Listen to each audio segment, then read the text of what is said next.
the recording of the meetings, and we are part of the public meeting laws in the state of Oregon because of the importance of the work we're doing. So that information will be available to the public as well with all our handouts, etc. Just to give you a little bit more context to the work we're doing. So thank you all for being here. My name is Susan Hammond. I work for Oregon Ask. Oregon Ask is the statewide after-school network for the 50-state initiative of after-school networks across the country. I have been helping school-age programs with QRIS, and so I'm here to offer that perspective. I'm Eva Manderson. I am the Preschool Promise Coordinator for the Northwest Early Learning Hub. My past is as a director who has participated in QRS from the very beginning before QRS was QRS here in Oregon. I also serve on the school board, so I've got some K-12 perspective and am really interested in how the system can support families as well as early childhood and K-12 and how that all comes together. I'm Wood. I represent the Oregon Alliance of YMCAs. So I'm actually located in Klamath Falls, and I've been involved in our youth development programming for the past 7 years. So seeing the growth of this and the implementation, and then talking to all of my 11 Ys in Oregon, getting feedback from them. So I feel like it's a great opportunity for us to take part in this development process. I'm Maria Fernandez, and I work at the Miriam Cook Early Learning Hub as a quality improvement specialist. And so I've been working with family child care and helping them through the QRIS process for now Spark. It's going to take me a little while because it's been saying QRIS for a long time. As they move through their star rating programs and also working with centers and also supporting our Preschool Promise sites. Hi, I'm Marina Merrill. I work with Children's Institute. We're a research and policy organization, so I think the box I checked was the research side of it, but I was really interested in serving on this committee because I really feel that the QRIS has a great power to bring systems together and unify the early childhood system, so something I'm really passionate about. And then our work with the Earl Boyle site, I've been helping them go through the QRIS Spark process, and so I have a lot of on-the-ground experience from that. My name is Chelsea Reinhardt. I'm from the Early Learning Hub in Southern Oregon. My role is the Family Resource Facilitator, but I also support Preschool Promise, our coordinators on maternity leave. My background, I'm new to Oregon. I'm from Florida, and so I spent 10 years working with our QRIS system and just really being able to learn about Oregon, and I thought this was a great way to kind of be a part of a change going forward, but also learning about the system here.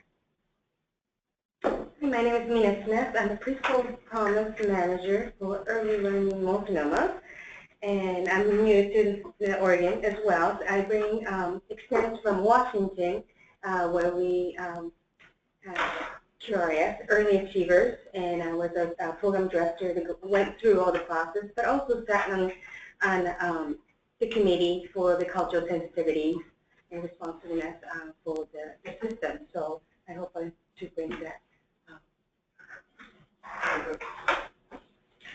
Hi, I'm Hannah Corey, and I'm Mount Hood Community College Head Start, Early Head Start Director. Why I'm passionate about early childhood, I volunteered in the very first Early Head Start program when I was a child, and I worked in Head Start for 37 years. But I'm also just really passionate overall about early childhood, both from a child care perspective. So I've been the director of a child care resource and referral of Multnomah County. I have been a commissioner on the Commission for Early Childhood. I did a lot of variety of things. I was a validator for NAYC. So I have a lot of passion about quality. I've been a college instructor for about 10 years. So actually it's been longer than that, but anyhow. So I guess what I'm trying to say is I've dabbled in early childhood in all different aspects, and I'm just passionate about quality and accessibility because I do understand the difference between programs such as Head Start and childcare, family childcare, in terms of accessibility, and that's important to me. My name is Autumn David. I'm a certified family child care provider in Salem. I'm a 5-star QRIS and preschool promise site. And then I've been in business for 20 years. And I'm also the president for the Ask Me the Child Care Union. And so I get a lot of the providers, ask questions, things like that. So. I'm Sabrina Earthland, and I am now the Education, Training, and Development Coordinator for Early Head Start at Albina. I have been in their Human Resource Department and a home visitor under them. I am interested in the program one because I'm in the mix of finishing my master's degree at Portland State, which is where Oro is housed. And I've learned there's a great deal of Oro that's intermixed with QRIS Spark. And the second part of it is that our program this year, when we were being rated, actually ran into some difficulties and complications because of the way that we train our own parents to become staff. Some of our sites weren't viewed as even being 3-star rated. So we had a lot of work to jump into because we were feeling like we were being viewed less than quality because of the ratings that we were being given. So QRIS and Oro got handed to me, and for Albina, I became the face of Oro and QRIS.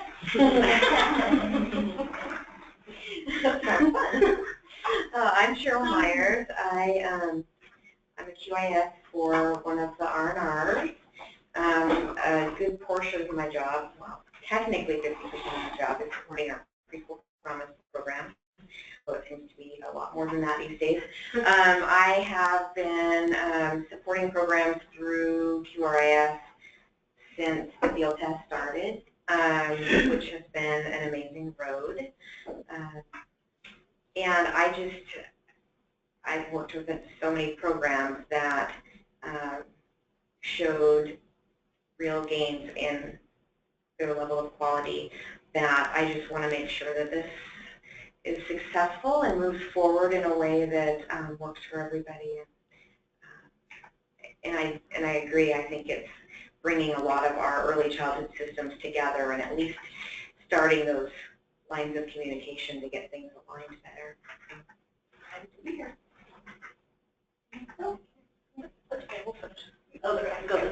Okay, so I'm Lisa Garding, and I'm the director of the Multnomah Early Childhood Program, and I'm part of this process because we serve many children, 3 to 5 in Head Starts, in community preschools across Multnomah County, and I need to really be able to help our staff understand the process, understand the requirements, to also work with families who are looking for quality care. So to be a part of this process is really important to me, and then being able to take that back to our staff who work in all of these different settings and helping them to understand, because I'm not quite sure they get it. They're trying. And I'm Kristen Clotter from the Centennial School District, and I'm the Teen Parent Program Coordinator there. We have a small certified child care center, and we were star rated in 2014, I think. And I guess the main reason I'm here is because I've been through the process with my little staff. I feel like I bring up boots on the ground sort of thinking about it. Secondly, I have a lot of background in equity work, and so I feel like that fits right in. And then, like most specifically, the personnel qualifications were also an issue for us, and I just want to have that conversation about it. Like, I come in with opinions, but I get all the other opinions too. So I just am really excited to be a part of a group that is going to try to solve this in the most equitable way for staff And I'm Meredith Russell. I'm with the Early Learning Division. I'm the Program Development Lead and the key staff, lead staff with QRF and linking the Early Learning Division with the Spark work that's happening.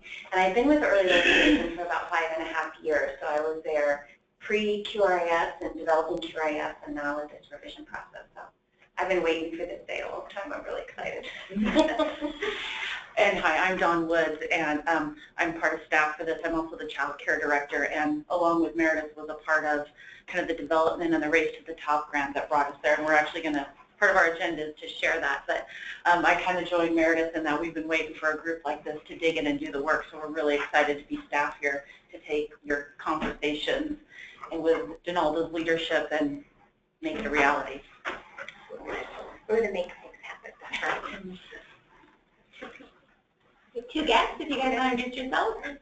Hi, I'm Robin Lopez Melton, and I work at the Research Institute at Western Oregon University and co-direct the QRS Spark program with counterpart.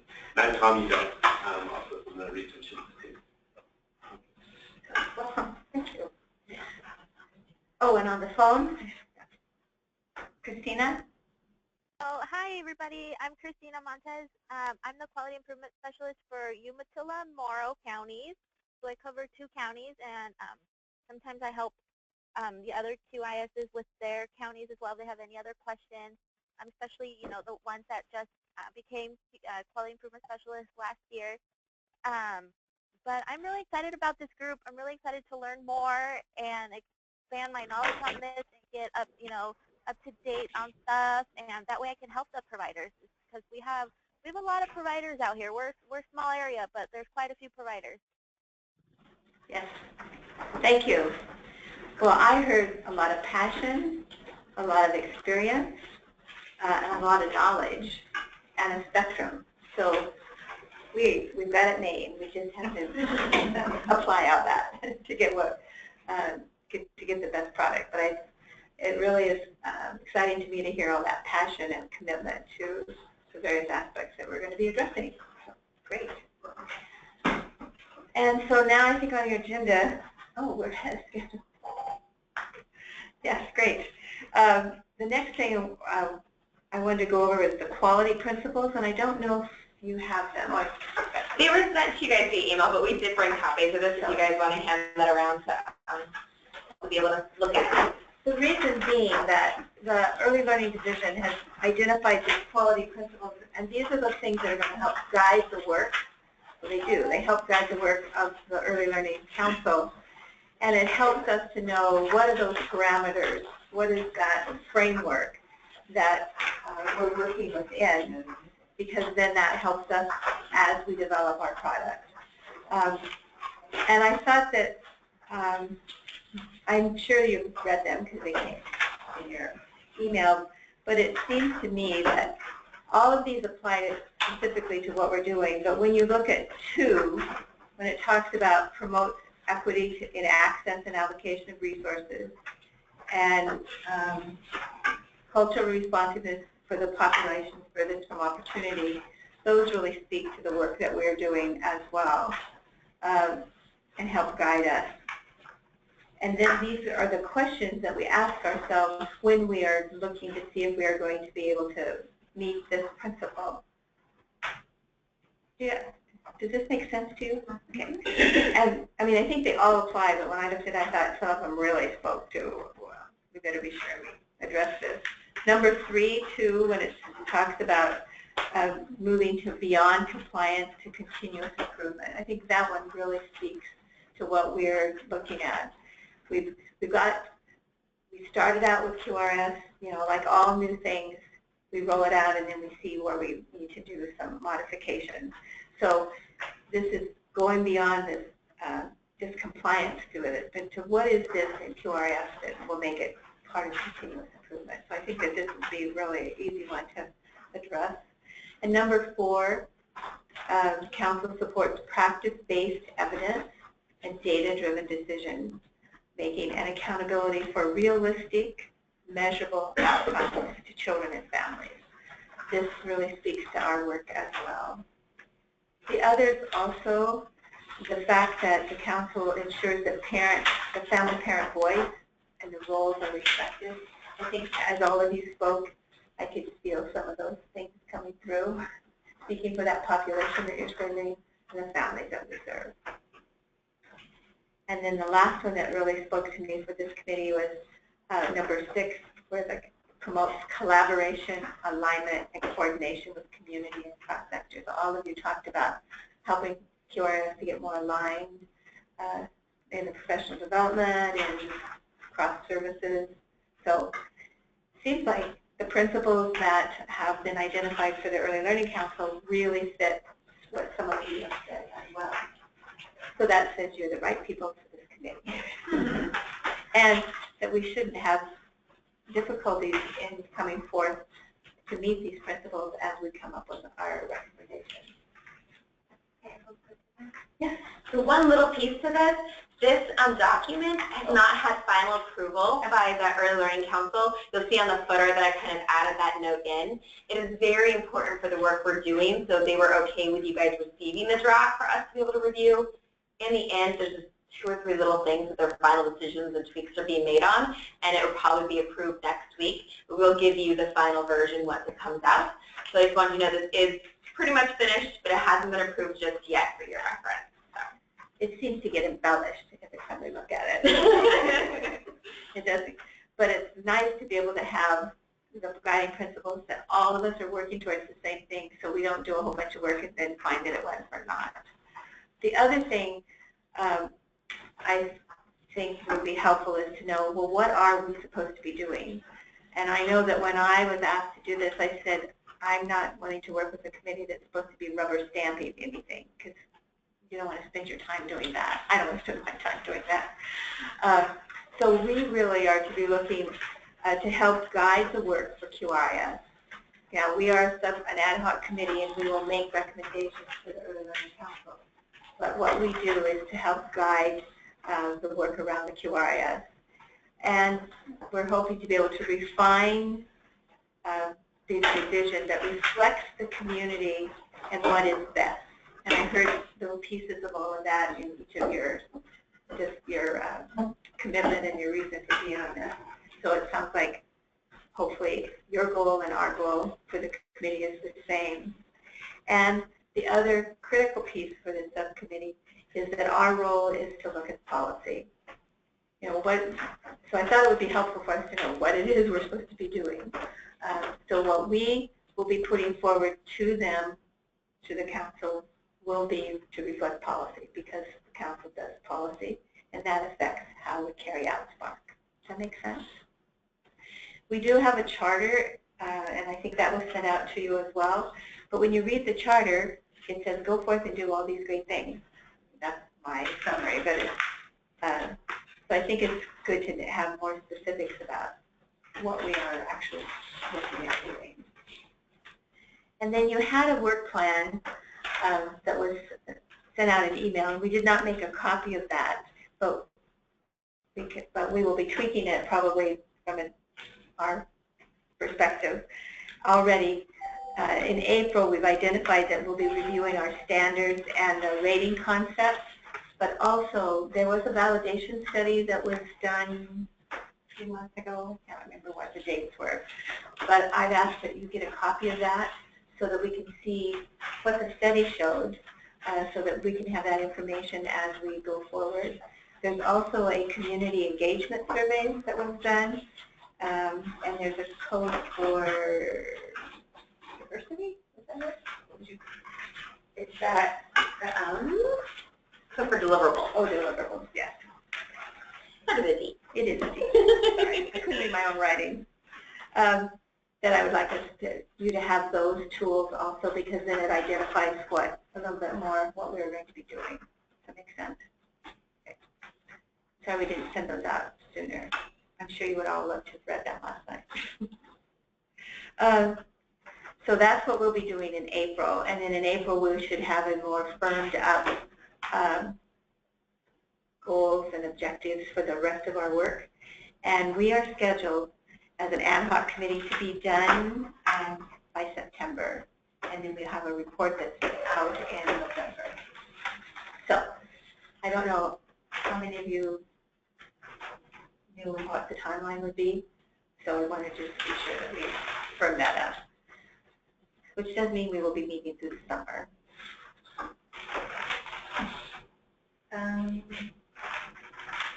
think that's it. Did you have any questions about No, just to continue on that a little bit. Okay. It is so fabulous that so many of you are here in person. That was one piece that we weren't sure how that would work, since we do have a number of individuals traveling a considerable distance to be here. So we're really grateful you can be here in person. For future meetings, if you are attending via phone, just go ahead and let me know so we can make sure we're keeping an eye out for you on the phone. And as I mentioned before, you will be receiving the link to be able to view the webinar after it occurs. You guys can review the meeting if you're unable to attend, or if you want to review a specific portion, that will be an option to you. For this first meeting, we did only printed the agenda and then the quality principles, partially because we had no clue how many would be here in person, and because it's a lot of papers. So my curiosity is to hear a little bit from you guys in regards to the best ways for you to receive information. If it's best if we email it in advance, if we attach it all to the appointment request, if you can all access that, or if there are important things such as the work plan once it's finalized, the quality principles once they're finalized, that there's really important guiding documents, that those are things that we would print and bring to have in person. So just want to check in with you guys about your thoughts about receiving things electronically or having them in person, and the best way to receive them electronically. Is there thoughts? I prefer them ahead of time so I can be prepared. I'm a quick reader in a group kind of person. Okay. So what you want? So maybe printing the ones that we're going to be working with. So send them out ahead of time and then have copies here on the documents that we're going to work with. Okay, and with that, is an email sent to all of you guys, or do you want me to attach it to the appointment? What's the best way for you guys to track them, the receipt of those? I prefer email the way you did it this time. Okay, wonderful. Because we did have some that Carol had attached to the appointment, and then some that I was worried about being confusing, but because we had a staff turnover, I couldn't access what she already, So if email is best, then we will continue to send out. Hopefully we'll aim for the Wednesday, a week before, but at least the Wednesday before, that you guys will be able to receive the documents we'll be reviewing via email, so you'll have those copies. And you guys would like, for important things, I'll note which ones I'm printing out, so you'll know which ones will be printed out, but we'll kind of identify the more important documents to have available for you guys to review during the meeting. Thank you. Don? But I think, we're ready with the documents that Donalda referenced. We can get those out right away, because they're not like quick reads. Right. So we'll get those out. I think we can get those out really quick because they're done. Excellent. But it's some really good information, and I think you'll appreciate having it. So, and I don't know, would you like to have a list of your fellow teammates? I think it was on Carol's appointment. It has a list, but I can go ahead and email it also, just so we can have that as additional reference. I didn't know what to call it. Teammates, meeting notes, Membership contact. You do have it. You do have it. Okay, good. Okay, we are really moving right along. Do you have any comments or questions about our role? We'll firm that up a little bit more next time with our standards and our deliverables and the work plan. Questions? Just on the guiding, just an acronym, I just want to make sure, except for the guiding principles under 2B3,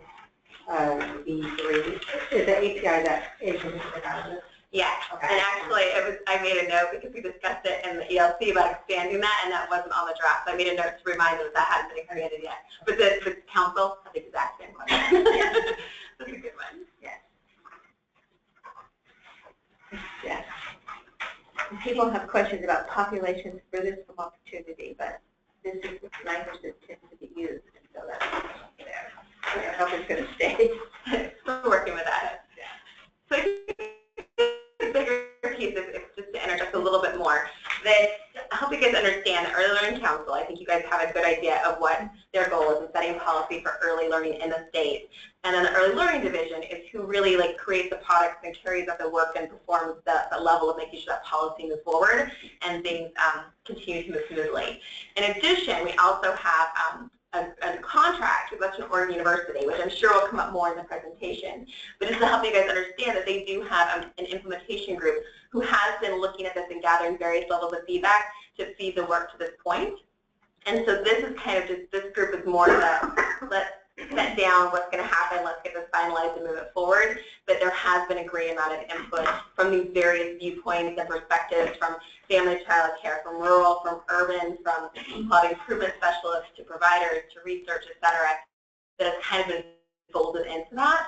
So we're really excited to add your perspective on top of that and make sure that we're really getting to the depth of the policy when it's finalized. It's really reflecting the perspectives and what's moving forward. It can be given as a recommendation to the Early Learning Council about how to make determinations based on the wonderful work that has been done over time, and obviously utilizing the community engagement information, utilizing the study that was done to help give us better perspective and to reflect that into what was finalized for the policy.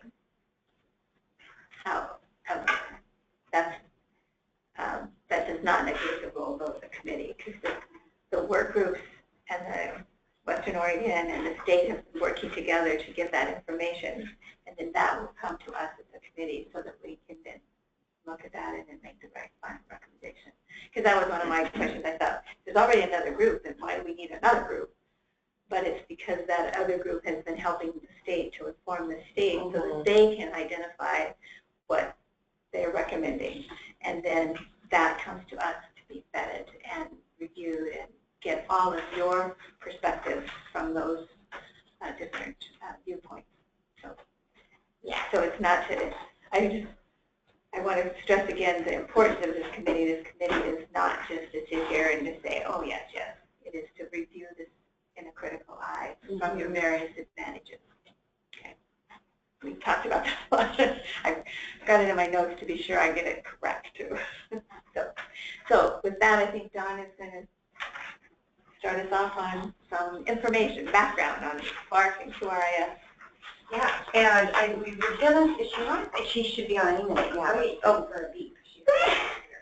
We wanted to kind of kick off the background in the Spark with some stories of what has happened to date from the perspective of a quality improvement specialist and work that they've done, as well as I think we're having a provider come on as well to share their experience. So we're going to start with that and then kind of go back and do a little history lesson.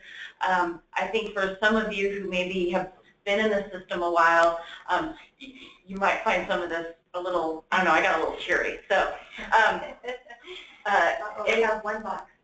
I know, I think I'm okay. I did it at home in private. So with that, we will get Jill. Yeah, and so if you want to go ahead. Yeah. Jill, are you able to hear us? Yes, I am. Are you able to hear me? Yes, great. And we're pulling your slides up both on the GoToMeeting and we've got them projected here. So I'll let you introduce yourself in a second, Jill, but we are thrilled to have Jill Ramirez, a quality improvement specialist from Southern Oregon, here to talk a little bit about her journey with some of her providers, working with QRIS and Spark. And I wish that we had an hour or 2 hours to let her talk, because it's incredible the work that she's done and the work that her providers have done. But she's going to give us a little 5 to 10 minute blurb. So Jill, you want to introduce yourself and kick us off? Thank you, and happy St. Patrick's Day to everybody. Yes, I work here in Medford. I'm currently working as a quality improvement specialist, as Meredith said, with the Child Care Resource Network, Referral Network, and I am so happy to be able to represent this cohort of Spanish-speaking providers. And so my slides are going to just kind of show the progress that they've made from when we first started visiting them to when we implemented the QRIS, and then eventually last year last September we started with the Preschool Promise program. So this first slide is just a picture of one of the providers that is on our program, and she started not quite a year ago. So it's pretty exciting to see what she's done. And here, these are some of the providers that I wanted to showcase today. In the upper left-hand corner is Candy, and she has been the one that I think has made the biggest strides in improving her program. Below her is Yolanda. Then we have Alida in the top right-hand corner and Lupe in the bottom corner. And then in the middle we have, I think, a future child care provider, focused child care network, Spark provider. She's one of the children in one of our programs. So it says dream, sparkle, and shine. So I thought that was a perfect photo. So it was about 3 years ago when we started working with this cohort to send out an announcement to see who would be interested in attending the increasing quality training. And we had about 30 providers show up that were Spanish speaking, and that was the beginning. And most of them were licensed providers, several were license exempt, and others were just providing informal care in their homes, maybe without a license. And so that was another layer that we needed to help guide them through the process of getting their license and improving the quality of their care in doing so. But almost all of them are still with us in some capacity. They're either submitting their portfolios still, working on them, but as word of mouth has spread throughout the community, I have a list now of 10 more providers that are Spanish speaking that want to get on the train. So, and this slide was just kind of just to let you know that it definitely isn't an individual effort at all by any one group or one person. It's definitely, we count on the support from all of you, WU, through our local hub, and of course the providers. We are constantly amazed at how tireless they are to continue. And then Rogue Community College here had a huge piece in being able to offer classes through RCC, the Early Childhood Basic Training Certificate, which helped them move up the registry to a step 7. So that was great. And this, I'm going to start with some of the examples. This was the woman that I told you about that I thought had the most change. And I see changes, but I'm also hearing from licensing, from USDA food programs, other people that are in and out of their homes that they are seeing huge changes as well. So that's pretty exciting for us. So this was Candy's child care program before she actually came to QRIS, and she was doing care for about 4 years, and through the classes and information that she got through community-based trainings, she started making changes in her own program. And this very same space, after about a year with QRIS, looked like this. And she was located in a hotspot, the poverty hotspot in Medford, and so most of the kids that she was caring for came from that area as well. There was something she didn't, I said before, when I look at this picture, I think she bought every poster known to mankind and made sure she had enough information, and we taught her how to rotate her equipment, supplies, and materials so that to keep the kids' interest, and so you'll see another photo of how she's come along with that. This was Candy's main living space where she provided care, and after she started with the Focused Child Care Network, she learned about little cozy spaces and private spaces, and so she replaced her television with her little cozy private space. So that was really nice.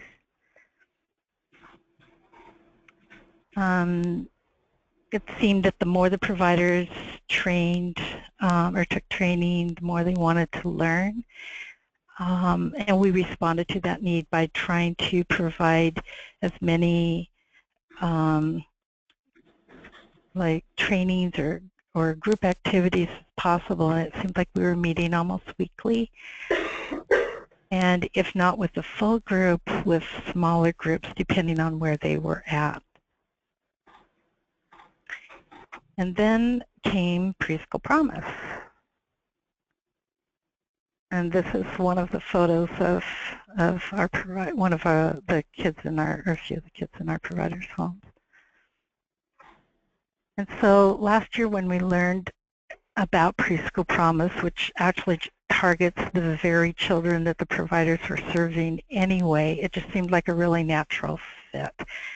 And so we applied for that grant and were surprised actually that we were selected to receive that grant. And so through that we tried to structure what it would look like in our county, and so we selected 8 of our Spanish-speaking family child care providers to serve the 59 children that we have thought for. So these are all of those, and 2 of the instructors too. And we built in a person that provided on-site mentoring and helped with setting up environments and those kinds of things. So that was great too. So this is still Candy's home as she's going through the process of making changes, learning more. She actually felt like to be part of the Preschool Promise, she wanted more space, and she moved. She found this perfect space for her and her child care program. This is what it looks like now. This Candy's in the back, and as I was talking about a little bit earlier, she's learning to rotate things, so that's why some of the shelves are empty, but she's putting them out and getting everything set up for the kids. So I think it looks great. And again, there are always things that we can improve on. We're learning about those things as well, and trying to help the providers as best we can. These are just some of the kids in Candy's program. This was an activity that they were doing a few weeks ago. They were learning about community helpers, so learning how to mail letters. They each mailed the letter to their own home, and then they got to receive it at their house. And the other photo is about, it's 2 of the police officers, and so they were learning about community helpers there. And this is Yolanda's program. She lives in White City. A lot of low-income children and children that just really need the extra help in that area. Her program is Caminito a la Escuela, which is Little Road to the School. And she was part of our Focused Child Care Network and then became a Preschool Promise provider. Here in Caminito a la Escuela, the kids are just playing. We have a doctor who's also making pancakes, which doesn't happen today. And of course an engineer, and the child with beautiful beautiful hair. And I thought this next slide was very important. Yolanda provides the opportunity for her children to write and draw. She actually has a little area for writing, and she tracks their growth. And you can see that this child, in September when we started the program, how he was drawing and writing, and now in about a month ago, this was a picture of his family. So I don't know if the first picture was a picture of his family, but his family's looking better as I'm seeing it. So that, I think, is just amazing. This is Ermila, and even though she has some of her own visual disabilities, she really, really works hard in attending the classes. She doesn't miss class. She works really hard with the kids and does a lot of really unique things because of her own disability that would help children be able to learn through touch, and she's an amazing provider as well. This was mealtime for Emila, and it was a challenge. That was her table that she had. And let's see. Then this next slide is about a space that she had alongside of her house that she wanted to do something with to make it a little more interesting, and so she developed, with very little money really, a really fun mud kitchen for the kids, and they love that. And this is also a picture of the classroom, and they were learning about circle time and they each participated in that. This is one of our, in the orange sweater, one of our providers, another Preschool Promise provider. She was reading, and so all of the students there have like toilet tissue rolls, and they made binoculars, just makeshift binoculars really quick, and so they're on their exploration too through this book. The provider's reading. Ermila's one that's closest to the screen, her long hair, and then the woman in the middle with the purple sweater, she's Candy's helper, her assistant, so she's also involved in all of the classes as well, and they continue on their pathway to professional growth. This is Ermila's space now, the one that had that tiny table. This is her space now, and she's using one of the rooms off of her living room and has accommodated it. She hopes to find a bigger space if the program continues, but she's doing an excellent job right now. I know that I've pretty much taken all the time that I was allowed to take, but there's so many stories and about, this. I just want to say this first one, this woman, Chayito, she is the one in this orange sweater. She lived in a really small village in Mexico, and she never was allowed to go to school because she needed to help her family, and a woman just took her by the hand and said, it's time you go to school and you need to learn to read and write, and she did that, and so now she's teaching children to read and write.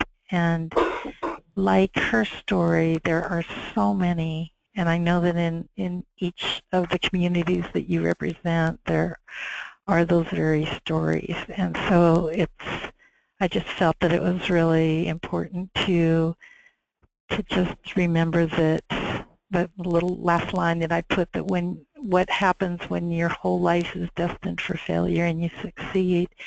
I just think that they have such a strong work ethic, and and nothing is impossible for them. They really try hard. And then just to kind of finish it's just so apparent, like I said, the hard work, but now they're looking at things differently through the lens of professionalism, quality, creativity, optimism, challenges that come their way, and just really are encouraged, you know, for a better future, I think. And I know that some of them are worried about what's going on right now, but we keep going forward and helping them however we can. I really think that what QRIS was meant to do, this is just one small example of how it works, how it really works. And this is the last slide. I just wanted to say that this was just the other day at one of the Preschool Promise providers' homes, that it's just important that they are given the opportunity to, they want to be doctors and chefs and engineers and teachers or mail carriers, they can be that, and they can even be pirates for a day if they want to. And I'm so proud of all of the providers that I served. I'm so proud of working with all of the partners that I have in my community and around the state. So I just want to thank you and for what you are all doing to help move this forward. It's just super important to me and all of our providers. So thank you for the opportunity. Thank you, Jill. Jill, I'm just saying to the committee, I think you can see why we were so excited to have Jill tell these stories, because Jill does a perfect job in showing what a QRIS can do for the professionalism of the field and the providers and the workforce out there, and for the children in these communities that need this positive early learning experiences. And I think also, you know, Jill is just so amazing, and it gives you a flavor for the other quality improvement specialists that are out in the state who have done amazing work with providers. And so, Jill, I'm so thankful for you taking the time this morning. Thank you. Thank you so much. Jill, this is Denelda. Aren't there a significant number of the providers that have their ratings now? Hi, Denelda. I also work for OCDC part-time, so yes, we have 1 4-star program here and 6 3-star programs here in my cohort that I've been working with. We had of the 30 that we've been working with, a little over half have submitted their portfolios, and everyone, I think, except for one provider, everyone else is at some stage of submission or resubmission of their portfolios. So we keep going on and working on these important aspects of Spark, and they're relentless, these women. I'm sure I'm going to have to retire soon because they wipe me out, but they're wonderful, and they work so hard, and I'm so, like I said, so proud of them. So. And they're Spanish speaking. That's what, you know, they've just taken this on. Right. They're all Spanish speaking. Mm-hmm. Well, thank you, Jill. You're certainly welcome to stay on. I know we were having a provider call in and tell their story about 10 o'clock, and we'll hear when he comes on to the beach. So however you want to, yeah, we'll just kind of pause and switch gears. But thanks, Jill. You're sure welcome. Thank you for having me. Okay. Thanks, Jill. Bye-bye. Or stay on. Bye-bye. All right. Bye-bye. Okay. She's here. Usually I hit F5. There it is. So again, this is how happy we are that you're all here. And of course, I can never not put in a picture of my grandson. So any opportunity I find with his current cheesy smile, which is a very fun stage for him to be at. So we have made, I've got some copies that we're gonna walk through a little bit just to let you know it's there, but I'm thinking that there are actually bigger reports that go with these that maybe we'll send out as kind of reading material, background. I kind of just did the statewide view, but many of these documents have it by county. And so I'll kind of, at one point as we're kind of chatting, we'll kind of reference this, but I wanted to kind of get that to you. And just because I tend to just talk, I tried to make a few notes so that I stay clean and consistent, make sure I say what I really want to say.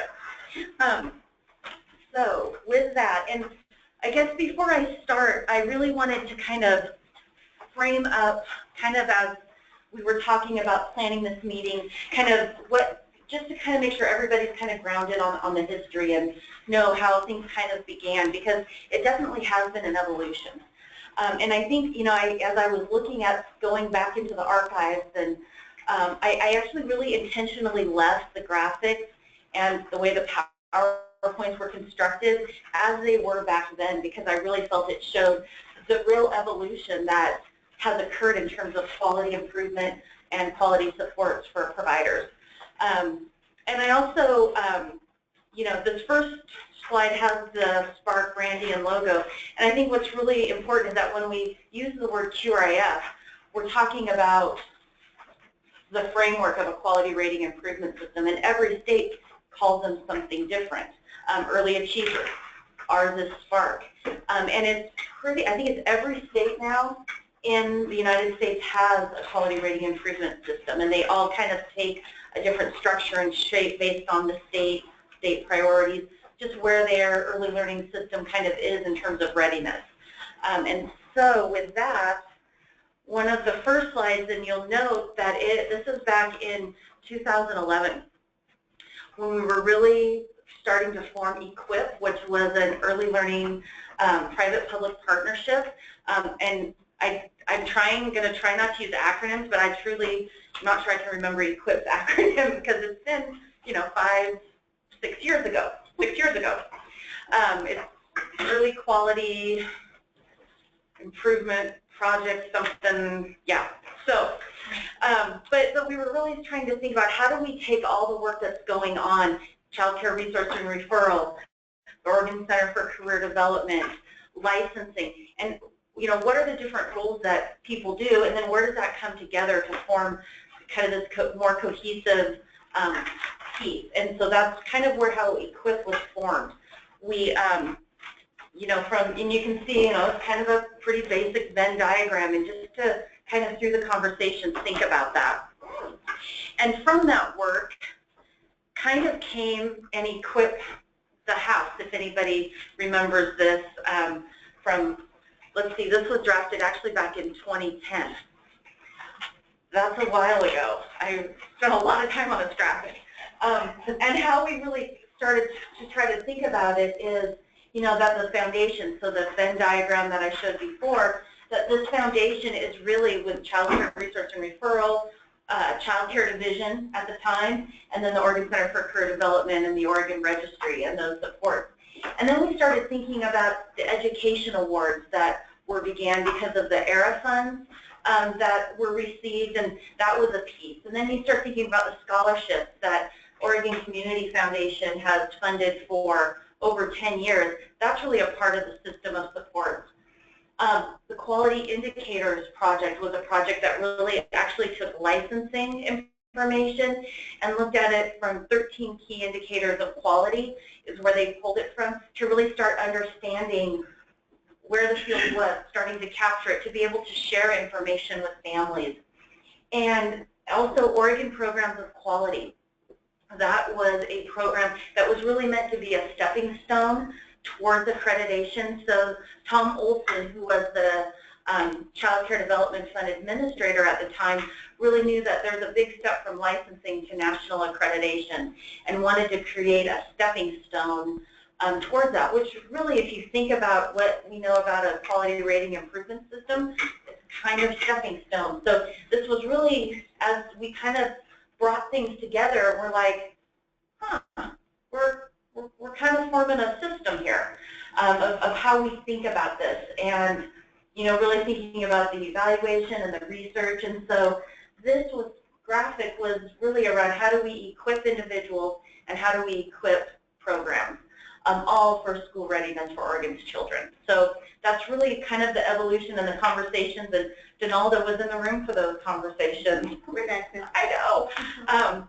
But that is kind of how we often think about the quality rating improvement system when it came out as being new, and it really built upon all of these existing systems if you think about the support that are in our current system. And I think it speaks to that continuous improvement as well that we're here to make sure happens with Spark.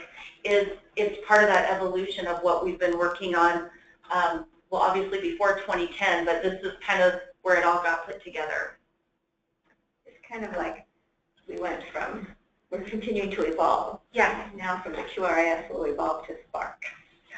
I mean, it's still QRIS, but it's that next evolution. Yeah. It's like we talk about providers, right? Continuous quality improvement. This is our state system's continuous quality improvement.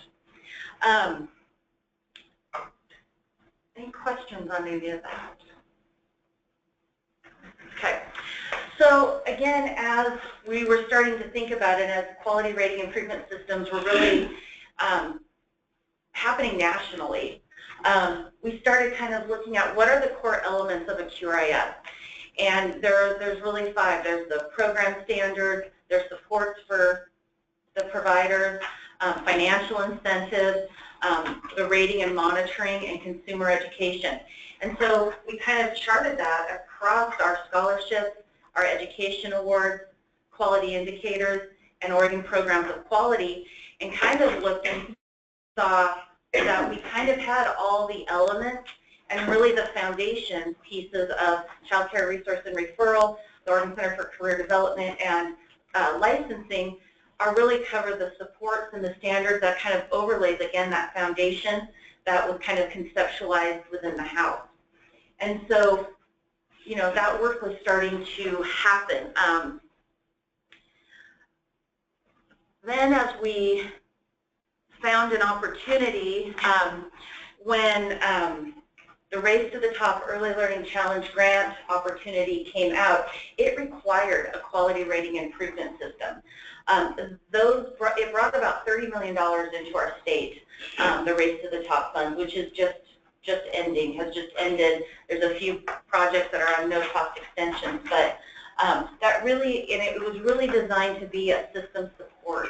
And so it was really kind of a good timing because we've been doing the work of conceptualizing equip and how do we put all these pieces together.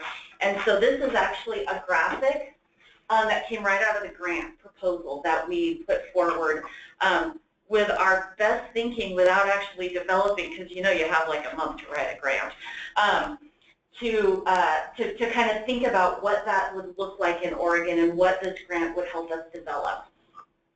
And so you can see it's the tiering, unlicensed, licensed, the commitment to quality. You can see where the connection is to the current system that we have now. We really tried the concept was that we wanted to provide more support to the programs as they were just starting on their journey, and then increase the incentives to help them maintain it as they progressed, and we continued to support that. And then this, I just was pretty impressed with Oregon when I looked at these on the green side, the beginnings of talking about tiered reimbursement. And what that would look like as many other states were going in that direction. And then in 2015 legislative session, we actually were able to achieve that. So really, thinking about that work and seeing where we've come, we've definitely hit a lot of what we had let the U.S. Department of Education see what we were doing with those dollars. And so when we first received the grant, we knew that this was new, how it was being packaged, how it was connecting all those pieces. We knew that we needed to do a field test initially and then take it statewide for a broader field test. And so the first 4 regions that were identified was Multnomah County, Deschutes Jefferson, so the Central Oregon, Lynn Benton, and then Lane and Douglas. And so those were the first in 2012 that started working on a quality rating improvement system. Back then we called it the TQRIS. And then in 2014 we went statewide with the same, and we made a few adjustments along the way in our learning, but we have some other dependencies, and as we're field testing some of the other federal requirements that has put us actually in a very long field test, and we're definitely ready to be out of that cycle and make some changes. Can you say a little bit about why those regions were chosen? Yeah, we looked at geography. We looked at communities with high needs. So one of the requirements of the grant was high needs, and they were really looking at poverty areas. We were also looking at kind of readiness within the system, and so these were we did a bunch of data analysis to kind of what the grant was looking for, and then we kind of matched that to the data that we had, and so these were the selected areas based on those criteria. But we also tried to provide support to the other child care resource and referral, knowing that it was going statewide, so that they were also, if I remember right, we had like the top 5 things you can do to get ready. And so that was kind of part of the work to kind of help gear up, especially around the professional development, because we knew that system was so interconnected and meeting the standards for early learning providers. We know, it takes some work, and professional development isn't quick. It's a journey. It's a process and takes time. And so these slides come right after we wrote the Race to the Top grant, and we're out speaking to the field about what was really in it. And so I highlighted 2 of the areas that were really specific to the quality rating improvement system. And this was the requirement to have a validation study, which is one of the documents that we'll be sending out to you guys to read. And there were 2 parts to the study. The first part was to create standards that are measurable and differentiate levels of quality. So that will actually be the study that we send you to read. When you do the timeline, you'll see it was a little more complicated. We had to extend the timeline.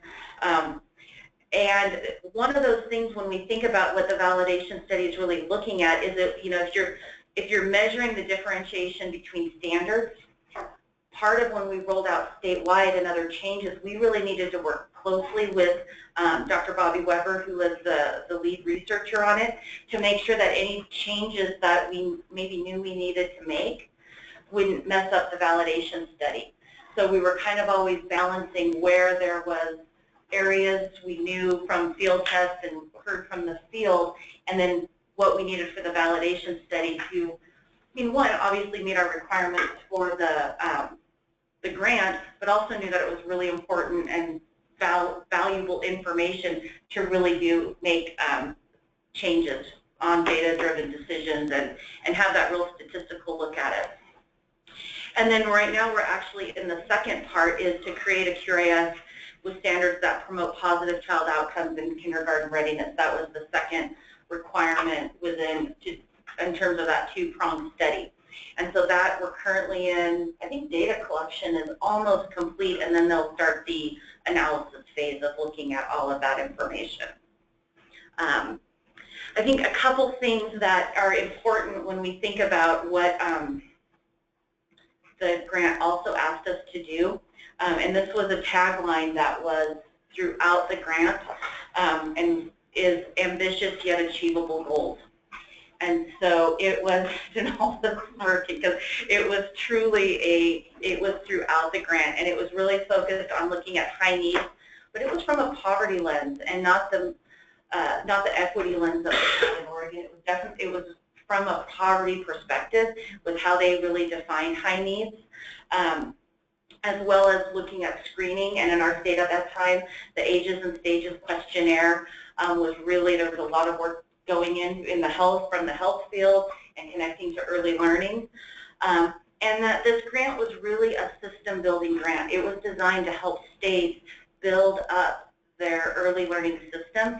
And for Oregon, it came at a really great time when Governor Kitzhafer was really putting together this kind of reform, and it was the beginning of the Early Learning Council, and so it really dovetailed nicely with our state's current work.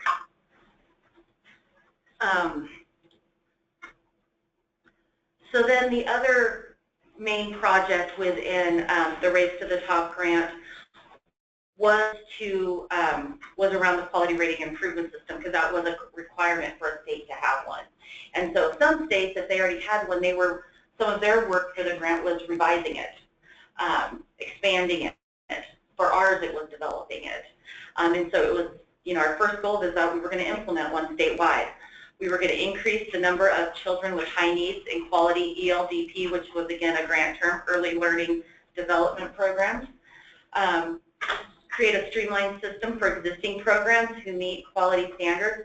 That was the connection with national accreditation, Head Start, of how we could streamline that and try not to duplicate, as well as reviewing licensing practices and minimum thresholds. So what that work was, and then you can see kind of some of the timeline of how we were thinking about that work. And so that part of our grant we have completed in terms of, and now this group is to how do we take all this that we've learned over the years and make a quality rating improvement system for Oregon meet the needs of our providers, our children, and our families. Went back to 3 again.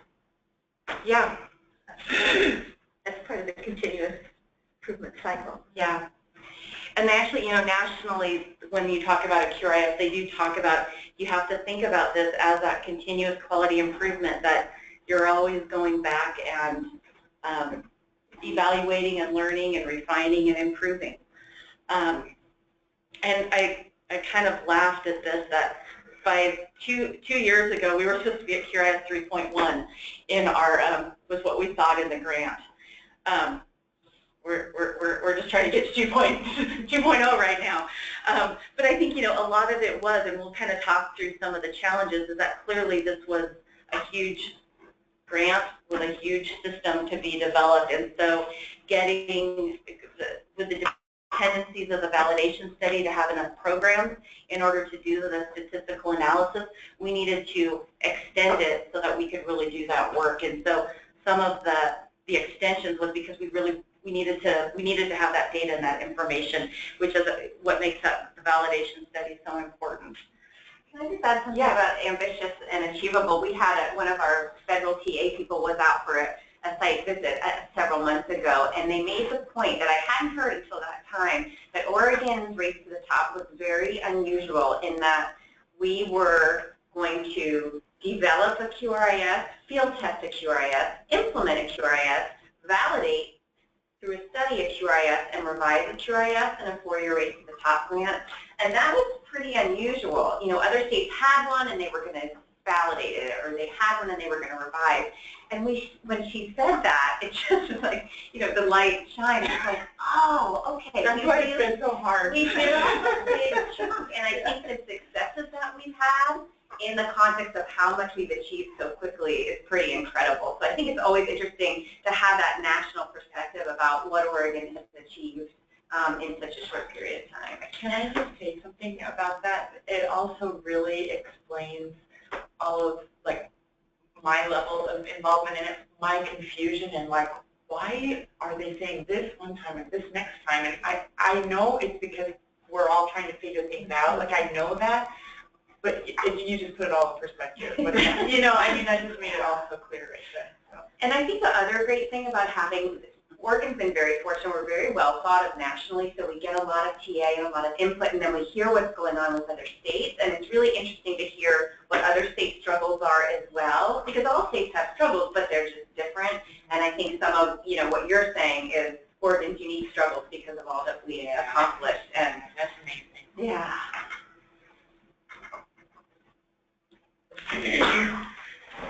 So, as we've been kind of trying to talk about this, and I really appreciate you saying that, because it is big and it's hard, and the communication when you're trying to, build a plane while you're flying it is often the analogy that we hear.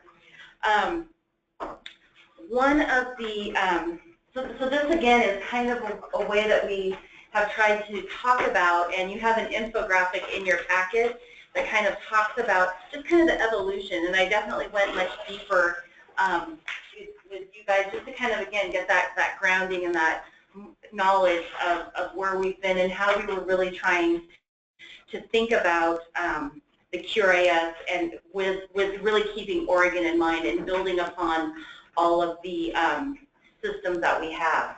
And so I just kind of want to share this packet, and again, as you're kind of thumbing through it, many of you maybe have seen the data facts, and that there's a website that all of these are archived that really show the growth and what we've worked towards. And currently, as of this is our January 31st data fact, there's 580 star-rated programs in our state. And it is, when you think about from 2012 of having none, and then developing it and creating it, I think everyone who's been working on it should be pretty proud of themselves. Where's that part? On the and you can kind of go on the website there that's listed, and you can kind of see all the archived ones as you're kind of looking to research. The other document that I put in your packet, and Christina, you received this in an email from me with kind of information, just so you know what I'm referencing as well. And then there's a participation, Oregon QRIS by participation. And again, this actually, I believe, is a broader document, and we'll send out kind of all of the data information so you can look at your specific counties, areas, and regions. One of the pieces that I think is really interesting is there's a chart here about the quality improvement specialists and the work that they have done, and how they really reflect our workforce, which we know is so important in terms of helping to support and understand, and really working on making sure that the trainings and the coaching are being done in a culturally responsive manner. Training and I think the last one that I put on, and I don't put this on as last like it's the least important. I put it at the end because it's the most important. So it's about the number of children that have been impacted by the quality rating improvement system. And when we look at participation in the QRIS, there's over almost 11,000 children who have been impacted by providers really working on quality and working on their programs. And so for me, those are the numbers that get me the goosebumps of really understanding the impact that this can have in our state and the importance of that. We know that Head Start has great standards. We know if you're nationally accredited, when your basis is licensing, which are important health and safety standards, to show that movement within the child care field and the Head Start and bringing those systems together, I think is pretty impactful. So I just kind of wanted to highlight those, and again, we'll send you the documents so you can dive deep, but I just wanted to kind of let you know some of the information that we have that we can share. And I think it's helpful to kind of, again, get that broad understanding. What am I doing on time? Okay. So again, this is a slide that kind of comes right from the development as we were getting more refined about what the system was going to look at. And some of you maybe have seen this slide of really those QRIS components, and that it's about quality improvement, it's about quality rating, and that it was decided by kind of different work groups that Oregon should be a block system, which means, you know, our base tier was licensing, and then you move up to quality. You have to meet what's at the 3-star, and then the 4-star, and then the 5-star. So that's a block system. That there would be 5 domains, and that we would have multiple versions of the material. We wanted to have both materials for family child care, center-based child care, and Head Start versions for the Streamline. And those evolved as we dug in and did the work and saw the needs. We wanted them to have quality improvement plans, a self-assessment, and to have the support that they needed. And the administrator right before we wrote Race to the Top had a really strong value that he wanted to spend more money on improving child care and not rating it. And so wanted the resources to go to quality improvement and the efforts in the people side of it, and not to administrative rating side of it. And so that was why the portfolio process was identified as a way to meet that need of, we knew that there was many other states that were going out and doing other rating scales, and they were having a hard time maintaining funding for that work. And so their QRISs were at closing, or they were having to revise. So we were really trying to learn from other states in the development of our quality rating improvement system. And so this, yeah, go ahead. I was just, when you were saying that, I was thinking, it's not because people didn't want to do that, it's just resources are not there. So by having the incentives, it helps them, both the educational and just the physical. Yeah. And when you look at the pictures of 3 toys versus having a shelf of toys, they want that. It's just, you can't eke that out of the little bit of money you get for childcare. And we know that, yeah, the challenges of low pay, it's such a hard field. And so I, you know, as the new administrator, I share that value and want to continue to make sure that we're getting money, you know, our resources as close to the children as possible. And so these were the QRIS domains and standards that were developed. Children's learning and development, of which there were 12 standards within, health and safety, 6. And I laugh at the times. I remember sitting with Tom kind of thinking about those standards, because one of the other principles that we had was that we didn't want to have anything in the quality rating improvement system that was a duplicate in licensing. So the health and safety was kind of just like, well, what else does it need when we know the foundation is our licensing standards? And so that was always kind of one we're like, okay, no, but that's there, but that's there. That was kind of they were fun conversations. Family partnership, knowing the importance of the family engaged, and also knowing that, you know, often the early learning professionals that are caring for their children is often a resource that parents go to for help in connecting with resources and really parenting. And when I used to teach and was a director, I mean, they see you as a confidant. They see you as someone who can help. And so we wanted to make sure that our QRIS really help build those wraparound supports for families. And the personnel qualifications, which we know has been one of the hardest ones to work through, and probably one that we put the most time into. Donalda was a part of the team at really thinking about where those should be, and the 5 standards, and I think that's a big job for this committee, is to really look at all that we've learned and how do we make this work for the field. And then administration and business practices. This domain was really put in from a perspective of understanding, and this is really specific to childcare, and I think actually what we've learned is that sometimes that some of those, it's like, well, obviously Head Start has all of those pieces because they have other people that they're accountable to and talking with. But from a childcare lens, it's a huge component, knowing that the business practices are important to make sure that they stay in business and care for the children. I mean, I know as a director, I was a pretty good teacher, I think, and then I became a director.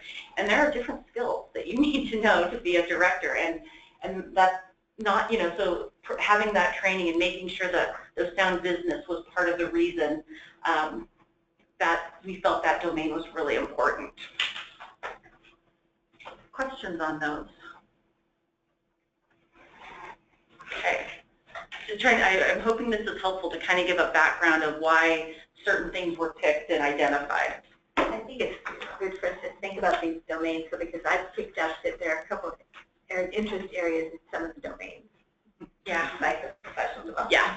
And that was also an interest of the early Well, learning. the question that keeps running through my head is, like I said at the beginning of the introduction, we got impacted the most as professional development. Yeah. Because we have a lot of parents that come through our CTA program. But the big thing that really caught our attention was we know what the quality of services we provide are, but was when the state started impacting our ERDC reimbursement. Basically, if we had a site that was less than a 3-star rating, we would not get reimbursed for that site for ERDC. Yeah. So on my head, I always wonder, like, how that happened? How that happened, like, you know, where that connection became the state saying you need to have a 3-star rating in order to get this ERDC fund reimbursement, which led to really diving into figuring out what was happening in QRIS. Yeah. I can, do you want to start and we'll go ahead. I was just thinking we could do a little bit about that, but that also might be something that we want to talk about in fuller context later on, you know, to answer the burning question. But it does seem like it helps to define some of the work about what to do. Is what are the linkages? Yeah. And I know with the older population, there are some big interest in that linkage as well. Yeah. So I can kind of say how just like a little sound bite, and we can definitely dive into that to understand it. So when we were tiering the standards, we actually really relied on any national accreditation, like NACE and AYC, what their standards were and Head Start standards were. And we then also looked at connecting that to the Oregon Registry to create those different pathways. And so that's how those were tiered. And so, I mean, I can speak from being in the room, was we thought, well, we've matched it. Well, how would that not work for Head Start, right? Because it's mirroring theirs. So fast forward to challenges, is because licensing is also linked to that and what you call a person. So we were essentially, I mean, it happened across the board, which is why we made that penalized for having a third person. And what I can tell you Makes is the program better. right? And I can just honestly speak, when this first elevated, I went, I never in a million years would have thought that would have been a challenge, because it was just one of those connections that as we were tiering them and thinking we were doing such good work, that then the licensing, so it's like we had Head Start, we had Oregon Registry, we had licensing, all converging, and then QRIS connecting into a system, and there were just unintended consequences that were not seen as that was coming together, which, you know, there was obviously no intention that should happen, because we actually thought we made intention to not make it happen. Well, ours was, I mean, we have 3, like, you know, our EHS classrooms, we have 3 to 8, and our Head Start classrooms, we have 3 to 20, but we also operate from 7 a.m. to 5:30 p.m. Monday through Friday. So there was no way for licensing that we can list our TAs as TAs, because then we're not in compliance by 3 o'clock in the afternoon or before 9 a.m. And like, you know, those nuances we've learned. So I think we'll be. We learned that with 12-hour days. That this doesn't work with 12-hour days. Yeah, and it's just one of those, you know, best intentions, trying to be proactive, and the complexity of our systems, just we need to work on it. That's sort of line any better, in my opinion. Head Start performance standards for early Head Start, they just made a shift. But in terms of the same thing, you have to have 2 teacher qualified people at all times, and that whole thing was like, hello, they do need to get a break. They do need to have some planning time. And so even early Head Start in the new performance standards has made an adjustment, because they understand that So it happens at all levels, don't it? Because I mean, I literally, when I first heard it, I was like, what? How was it so intentional? So I think that's our good work that we have ahead of us to figure out. And I think there's already some ideas that we're going to be able to kind of think through of how that works. You know what? Now we know. Yeah. Funny, right or wrong, this is what I decided to do. I removed the third person out of the QRS system, just so that, and right when I did all of that, and I got it all straight in the system and everything, is when you guys made the change. And I'm like, okay. Well, and I think, I mean, if I can just be so bold as to say, you know, clearly bureaucracy and paperwork shouldn't, I mean, it should not get in the way. That's not the intention, and I think that's our problem to solve, is to make sure is how do we connect our systems, but meet the intent of each and have that, the flex. I mean, I think that's our work to do. So, because we don't want people just working the system to get something. That doesn't make sense. We have more important things like work with kids. Is where my stance would be. We were literally moving staff based on their step numbers to try to pair up classrooms opposed to teams. See, we approached it differently. I just removed the third person out of the whole system. I just took them out, and I'm like, yes, I have them, but I don't need to report them. I was trying to understand a little bit. So having is it because it's an average of the qualifications based on steps that's how it's calculated, and so the third person could technically, or is it that you just have one person that doesn't meet those standards, and all it takes is one person to bring everything? Depends on how many you have for the licensing. I mean, I think part of it, classify that third person as a what's the one or A1 or A2. Yeah. That kills it, because even for licensing before QRS came, we were looking because Head Start wasn't always licensed, right? And so we're looking, okay, should our A's be A1s or A2s? And, you know, for licensing, we made them one thing, and then in QRS, they were like, well, it'd be better if they're the other one, but it won't meet licensing. I think I mean, obviously, from this conversation, it's a pretty big issue, and I think it is one of all these questions. I think that's what one whole meeting will be, to understand what the challenge is, and then how do we move it forward. It's good to have the alignment. I mean, we're getting the alignment. Now we got to get some balance in the alignment. Now I can understand why I have to get my tires balanced. I think that's kind of like we are. We're jiggling down the road on quality. We've got to get ourselves back to a balanced alignment. Some of the issues that we saw in this is that it's not necessarily our QRS issue, but it's the licensing definitions and duties don't align with what programs need or do.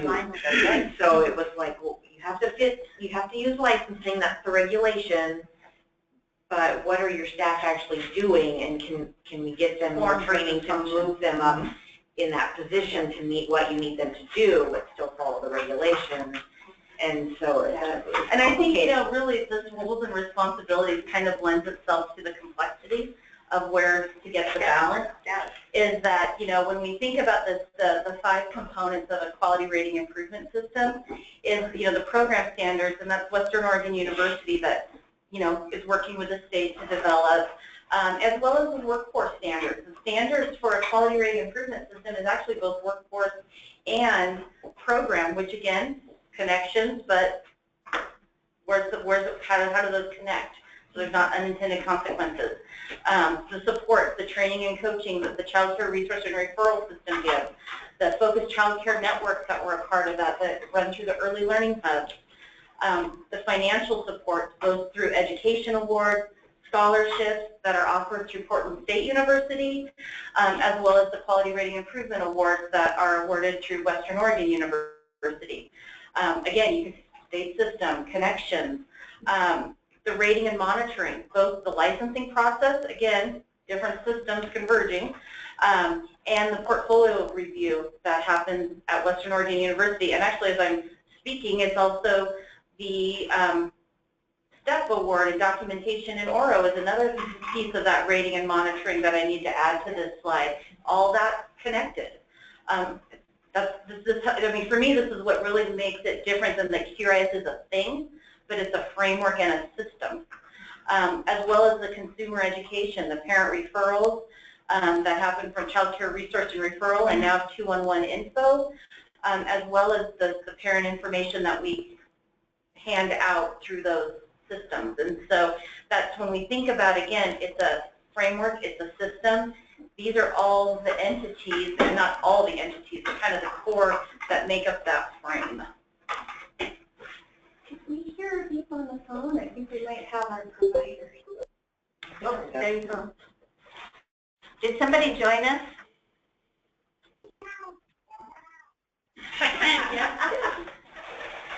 Miguel, is that you on the line? No, yes, my name is Mariscal.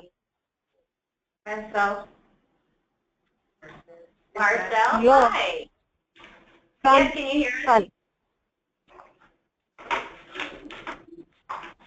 And I was going to do a break, but it doesn't seem like it's a good time to break. So maybe right after? Yeah, we'll do that. So, Marcel, are you going to be sharing with us about your QRIS Spark program today? Sorry, I can hear you very well. You cannot hear us very well? No. Hello? I'm wondering if you want to just take maybe a minute and let's get her set up. See what she needs. Just a moment, we'll see what we can do to make it better. Hi, this is Meredith. Can you hear me?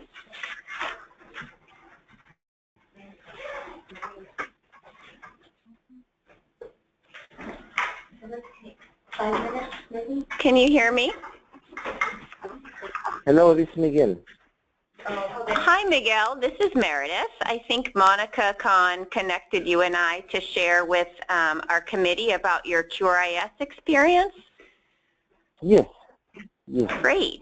Great. And we do have an interpreter, but weren't sure if you preferred to speak in English or have an interpreter today. It doesn't matter to me, so I will try my best to speak to you in English, and if you guys okay, I will go for it on English. Sounds good. We can hear you really well. And so, again, I am Meredith with the Early Learning Division, and we are here with, about 20 people or so who have volunteered to help us with the QRIS revisions. And we really wanted to hear directly from a provider about what their experiences were and what was really positive about QRIS or challenges, so that we can move forward with a program perspective in mind. And you were recommended by the Research Institute and your licensing specialist because of the great work that you've been doing. So whenever you're ready, if you maybe want to take 5 or 10 minutes and share your experiences with us. Yes, I don't know if I'm going to be able to cover 5 minutes, but I would like to cover just as much as I can on our experience. Let me tell you a little bit about who we are. My name is Miguel Barrios and my wife is Sandra Mariscal. We both worked together for the last, she's been working since my child born, my second child, and she was a Head Start teacher before. But me, I was in a completely different field, on construction field. But on my background, because I was a teacher in Mexico, I had the opportunity here when my wife invited me to get 100% involved on the program.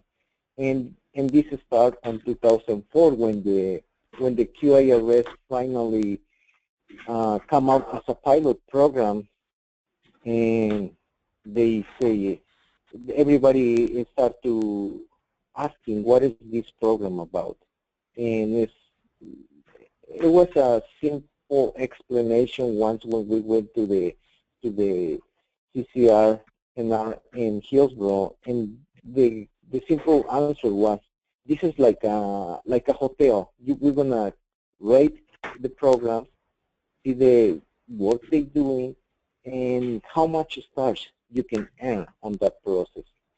So it sounds good because at least someone is now looking and making setting apart the differences on the kind of service that each provider gives to the kids.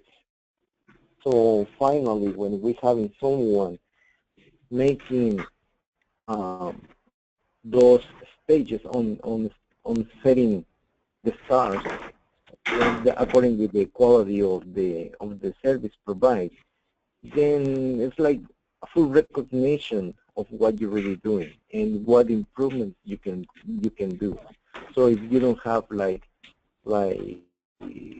set in mind that you're gonna be rated, it could be challenging, and it could be overwhelming because it's a lot of work. That's for sure. It's a lot of work, but not the work that you actually doing on the daycare. The work that proves evidence. They show the evidence, put together all the evidence, and send it to you as a proof of your work. And it's not easy because sometimes we don't know how to go, but with the right direction, we've been able to get a lot of help from the CCRNR and through that processing of the Spark, the new Spark, which is the same of the QIRS. It was a good experience for us. Very good experience, learning experience, and how to provide evidence on what we do.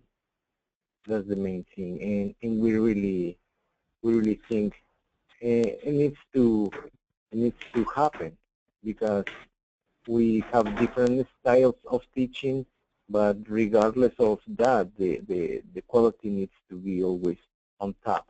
It has to be our first, always shooting for the highest quality that we can provide. And I think that's what we need to do in our society to have our new generations be better prepared what is coming for them. And if I do remember, when the QIRS was a pilot program in 2014, it was just like it says, we don't know what to expect. We was learning. Everybody was learning, and I think this is a good thing.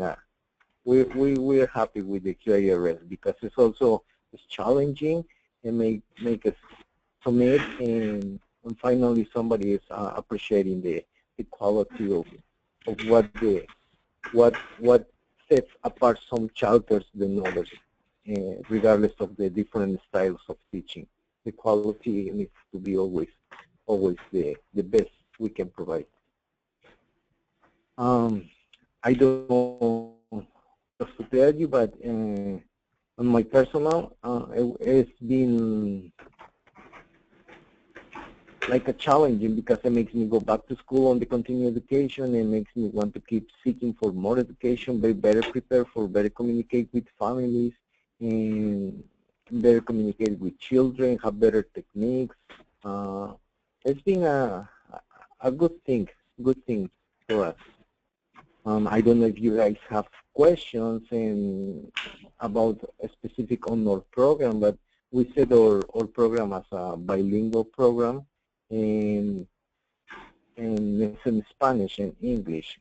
Our main language is in Spanish, but a lot of parents, mainly I think 99% are happy for us to be teaching them both in English and Spanish here on our program.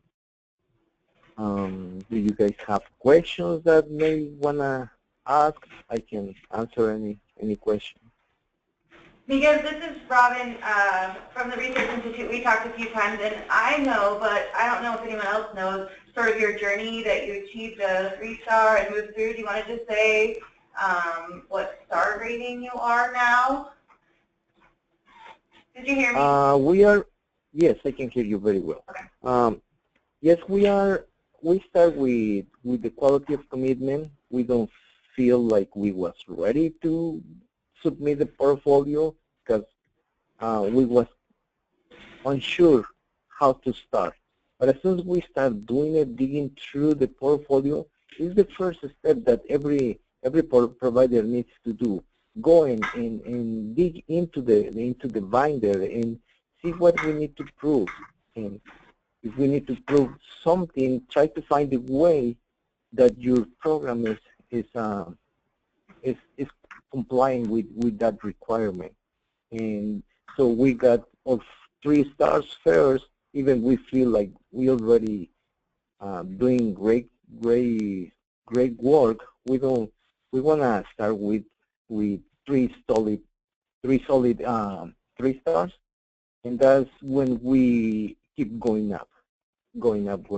And it's not like happen on a weekend. It takes several weekends working and nights. It's a lot of work, but it's really rewarding. It's a personal fulfill that it's something you accomplish. It's something personal. And I don't know if that will answer your questions, but that's how we did. We start from quality commitment, then we get our 3 stars, we climb to the 4 stars, and then we finally get enough evidence for the 5 stars. We are right now at 5 stars since 2017 in January. Congratulations. Yeah. Mm-hmm. Thank you, Robin. That's great.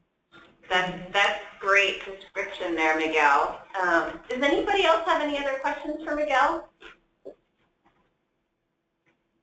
What I really like to suggest, what I really like to suggest to any of the providers who don't know what to do next, call the hotline. Robin is very helpful, very kind, and she has many ideas, and call them. Let's use the resources. They are there. CCR&R is great resources, but it's us, the ones who need to do the work. And we're already doing it on our daycare, so let's just prove the evidence that we are a good providers. Thanks, Miguel. And this is Meredith. And just to let the room know, you are a certified family provider, correct? Yes, we are certified family provider, and we've been doing this for quite a years.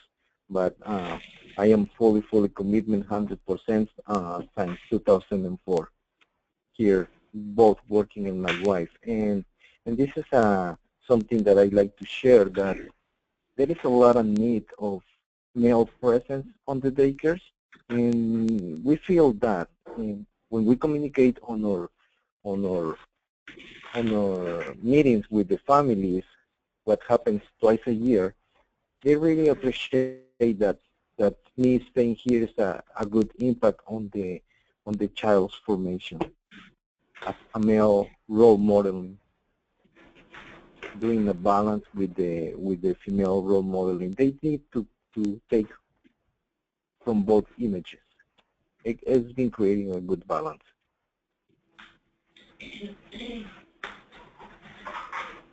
Great. What's that? I said thank you. Yeah. Going to get a little closer to the phone. Well, Miguel, thank you so much for taking the time out and sharing your journey, and congratulations on all of your success and your hard work, and we really appreciate you having the input as this committee goes forward. I appreciate what you guys thinking about that. We really like it. We feel very, thank you so much. Surprised. Thanks. Thank you, Miguel. So we'll go ahead and take a 10-minute break now until 11 o'clock for those of us here. You can meet some of the other folks and get something to eat and stretch your legs a little. We'll rejoin at 11.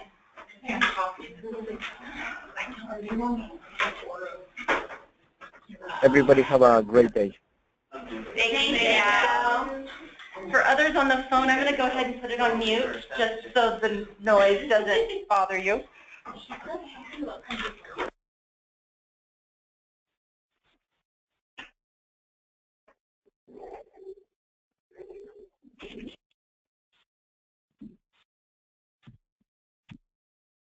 ¿Cómo me gusta que me hagas esto?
2 more things to finish on that last item.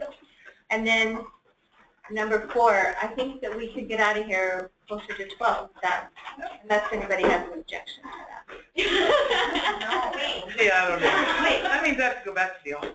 Oh. They don't know that you're getting, no one else has to know. Stay in the room. We're not recording. So we'll finish up that and we'll do a couple more things and then talk about what we're going to do at the next meeting and then the rest of our schedule. Great. So I think we're going to finish up. Meredith is going to, I just want to add a couple little tidbits to Miguel's story a little bit, just in chatting with Tom and Robin, is that they used the Spanish QRIS materials to go through their 3 and 4 and 5-star ratings. So I think that's an interesting piece of the story. And then I was just looking at their timeline, and they got their commitment to quality in July of 2014, and they were not in a field test region, which means they were sort of an early adopter. And then they got their 3-star in May of 2015, got their 4-star in December of 2016, and then their 5-star in January of 2017. So it was about an 18-month process to get 3, 4, and 5, which one year I was like, wow, that was really quick. They've been working at that for over 3 years. So, you know, it's kind of one of those both and. It's, as you said, it's a lot of work. It took time, but they moved through. They were determined. Yeah. So I think we've talked kind of just through our conversations. I just kind of wanted to kind of wrap up and then kind of move us into part of our chart, so the wheel and some of those pieces. And so, but I did want to share some of the changes and improvements that we were able to make. You know, we talked about some of the parameters that, you know, we needed to stay true to the standards, but we were able within the standards to adjust some of the personnel qualifications for family child care. We were able to fully articulate personnel qualifications for Head Start. In terms of support, we were really able to shift our technical assistance focus to programs serving children furthest from opportunity. And kind of that shift happened, I think, within the real policy guise of the Early Learning Council being formed, because as I said, the grant was about high needs, really looking at poverty versus, you know, more sharpened pencil of high needs in terms of communities of color and where the children are that have not had the same opportunities. And so through this process, we've really sharpened the pencil in terms of where we really need to target and focus our resources and efforts. Financial incentives, along the way we added some additional submission bonuses as well as some language specific submission bonuses to really help support and encourage programs and providers to submit. The rating and monitoring component of Spark is looking at adding community-based raters within the community to build capacity, streamline the resubmission portfolio. There was, as part of that learning process, there were some changes made to try to make that more streamlined, as well as implemented a multi-site portfolio to really recognize larger programs. And then the consumer education piece is we branded QRIS as Spark. We've created a tagline and a message. That is it. You know, Oregon's quality rating system is now Spark, empowering early educators to inspire children. And so kind of within that, again, when we think about the components, that Spark equals Oregon's QRIS, quality rating improvement system. And you can see the 5 components of standards, support, financial, rating and monitoring, and the consumer education are all a part of it. And Meredith had the great idea that just couldn't we use those rays that make it all connect, that really is what Spark is that's Oregon QRIS. Health technology like a paint chip. I hadn't thought of that, but you're right. I was right with you. And so, you know, I mean, I think we've talked, you know, about challenges and triumphs throughout, but we just kind of thought about, you know, just kind of a few, just to kind of summarize, you know, meeting the initial validation study numbers on the initial timeline. We clearly learned we needed a little more time to get those numbers so that we could meet those requirements and learn the important information. Developing new materials and getting translations completed timely is incredibly challenging, and we did not allow enough time in our process. Clearly, we were very ambitious and maybe not quite achievable on everything. As a new division with new leadership during a system building development, that adjusts your priorities and where you focus. And so it was not a bad thing, but it's a challenge. You have to adjust. And then state priorities more focused than federal priorities, and I think that's what I just referenced in terms of what high needs meant within the Race to the Top grant and what children furthest from opportunity mean in Oregon. And I think some of our triumphs, though, is that we did have high participation rates really quickly. There was a real meaningful shift to our equity focus, really moving it away from the numbers to who we're serving, and how we really look at the children on subsidy in terms of thinking about how we're rating those. We have a very diverse quality improvement specialist population that was really reflective of the providers. Successful articulation of Head Start programs into QRIS, and QRIS has been embedded in real significant policy initiatives. Tiered reimbursement, preschool promise, key indicators, the differential monitoring within licensing. I mean, those are big gains in a, you know, it's not relative, it's a both and in a fast timeline and then a short timeline. It's, you know, it depends on which part you're talking about. And then I think this is kind of the kind of highlights kind of the charge of this committee, like Donalda was speaking to, and a lot of these documents that I think what we can send forward to help with your work is that this was really created kind of to think about like a hopper or a big bulwark. We've gathered so much information from the guiding principles, the validation study, process evaluation, community engagement, the equity lens, best practices, you know, from other states. And so we kind of have all this information that need to be taken into consideration as you're moving forward and helping to advise on the policies around the QRIS Spark movements. And so we'll gather the documents, but this really has been kind of the guiding, like along the way we've gathered information and we've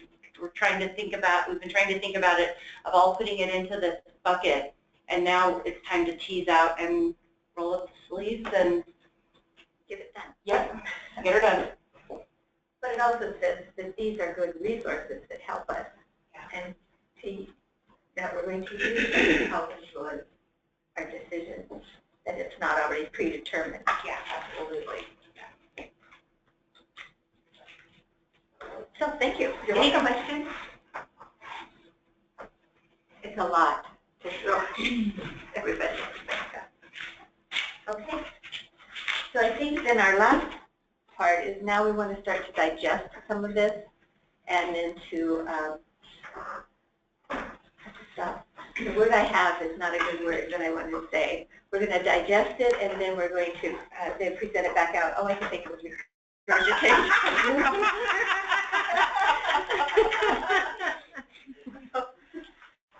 You know I have a health background, so that's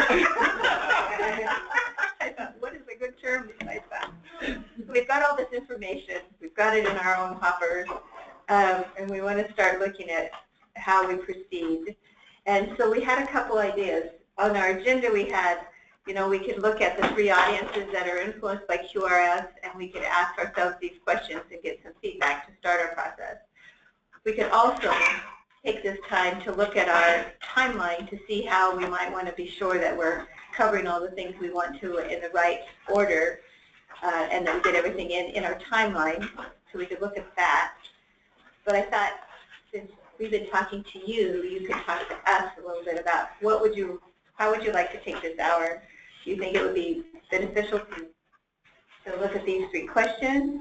Do you think it would be more beneficial to look at our timeline to see what we've got plotted out and what you would like to be sure that we're covering? And was there a third? Those were the 2. Mm-hmm. If I was to answer these questions now, it would be based on my organization's personal experience. I think we need to look and dive deeper than just my own, each person's individual experience. And so there's a part of me that wants to dive into these reports that are being alluded to be able to get a broader perspective so that it's not, so I'm not just speaking from my personal experience. But that's kind of what, that's what the kind of adjusting the agenda. It sounded good when we made the agenda, but then as we were looking at the information, I thought, oh, I don't know if this is what we want to do. The other thing is, I've packed everything into next month, so we talked about. I don't think that's going to work either, because of how how can we get all the standards, that validation study, how can we digest all of that and then move on to setting the goals for the next time. So we may want to move, talk about what's the priority for next time. I do think we need to see what the deliverables are for this committee, and that will be cleaned up and ready for then, so then that'll help us to know also. But essentially it's doing what we've talked about, looking at the Spark system and what does it need to be tweaked to continue that quality and to continue to achieve the goal, but in a way that addresses the needs that we've seen out in the community. So here, are there other things that share Pam's thoughts? Or have your own thoughts about that? Mary, you said you were going to share the validation study. Are you going to share it in its entirety? Because I just kind of looked back through it, and I don't. Is there a summary?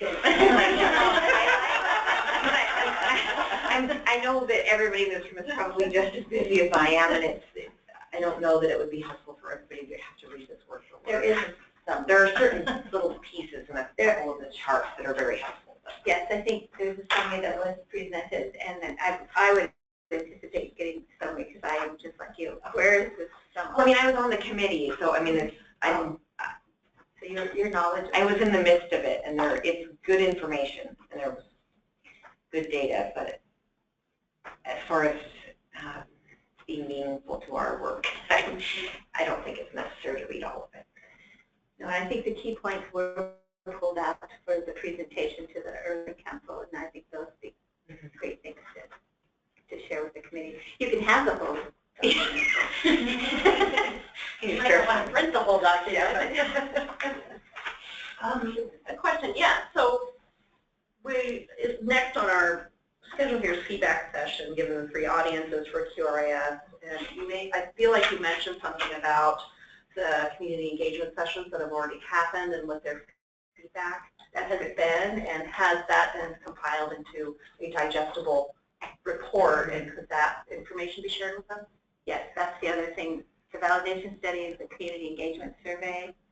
I feel like that might help us from only looking at things from our own. Yeah, that's why I said rather than answering these questions now, I would rather wait and get all of this information and be able to interweave my experience with what I'm reading and digesting. I'm with you. And I'm willing to regurgitate it too. You think of a better word. Yes. So that says to me that really at our next meeting in April, we're going to want to really look at that, dive deep into that, into the community survey that was done, community engagement, as well as look at the charge that's been given to us as the committee. When we do that, that should pretty much fill that time. Well, I'm just wondering, it might not be popular, but since we're ending early here, why wouldn't we maybe make this one a little longer, since that one's going to be more packed? Would you go like from 9 to 1? Yeah. Is that okay with people? And I'll try to give you a break in between, not at the end. And we'll try to get a bigger room. We can spread out a little bit more. Is that kind of the consensus of the group, that we could we'll load up the next one. We're going to roll up our sleeves and dig into those, especially those two documents. And you could come in by phone. No. So if we do that in April, and then we'll just continue to carry that work forward, and we'll let our progress tell us what we roll over to the next time. But with the idea that we've got to finish this no later than September, because our report is due in November. So the plan is then in April that we're going to review all of the standards as well as the report? Yes, the Spark standards. That's why I think like even 4 hours is not, it sounded like it. Yes, it seems to me that we'll take it in pieces. We'll do it. We'll chunk it, but it'll be informed by what we see in the validation studies and your own observations and the community engagement. So those are kind of the documents that will help us inform the work that we do on this. So are we also going to actually see the reviewed Spark standards beforehand, or is it we're going to wait until we come to the meeting? Because what I'm hearing is we need to read the validation study, the community input study, and be able to digest it and then also talk it through. But because you also want to review the standards, are we just going to get the standards when we come, or is that also something that would be you get ahead? that would be either the Wednesday before, ideally the Friday before. You guys, if you're receiving that document to have for review for that meeting, okay. And then for the next meeting is when it's actually going to be approved, hopefully, and finalized. So it will be a discussion topic at this meeting. It won't be the final product necessarily, but we'll be able to dive into that, and that will be a large part of what we're hoping to complete. And that is a one-page document right now, correct? Right. So that's not as heady as it sounds. So that shouldn't be as intense. But the other background pieces are much larger and deeper. Yeah. And we'll have to, I myself have to get a better handle on that particular aspect to see how intense it is. So it's a little tough. So. Just because I always like to restate to make sure I understand. So in April, whether we get it early or at that meeting, we're going to review the Spark standards, the new revised ones, and then by May we're going to finalize. We're going to finalize them. Is that? That's what the agenda says. It just seems a little intense. Yeah. Well, it doesn't seem already for. I don't understand how it would build upon our expertise if we're presented it in April and then it's finalized in May. We haven't had any chance to sit and discuss it and go back and reflect a little. I mean, I think it's a little ambitious. Yes.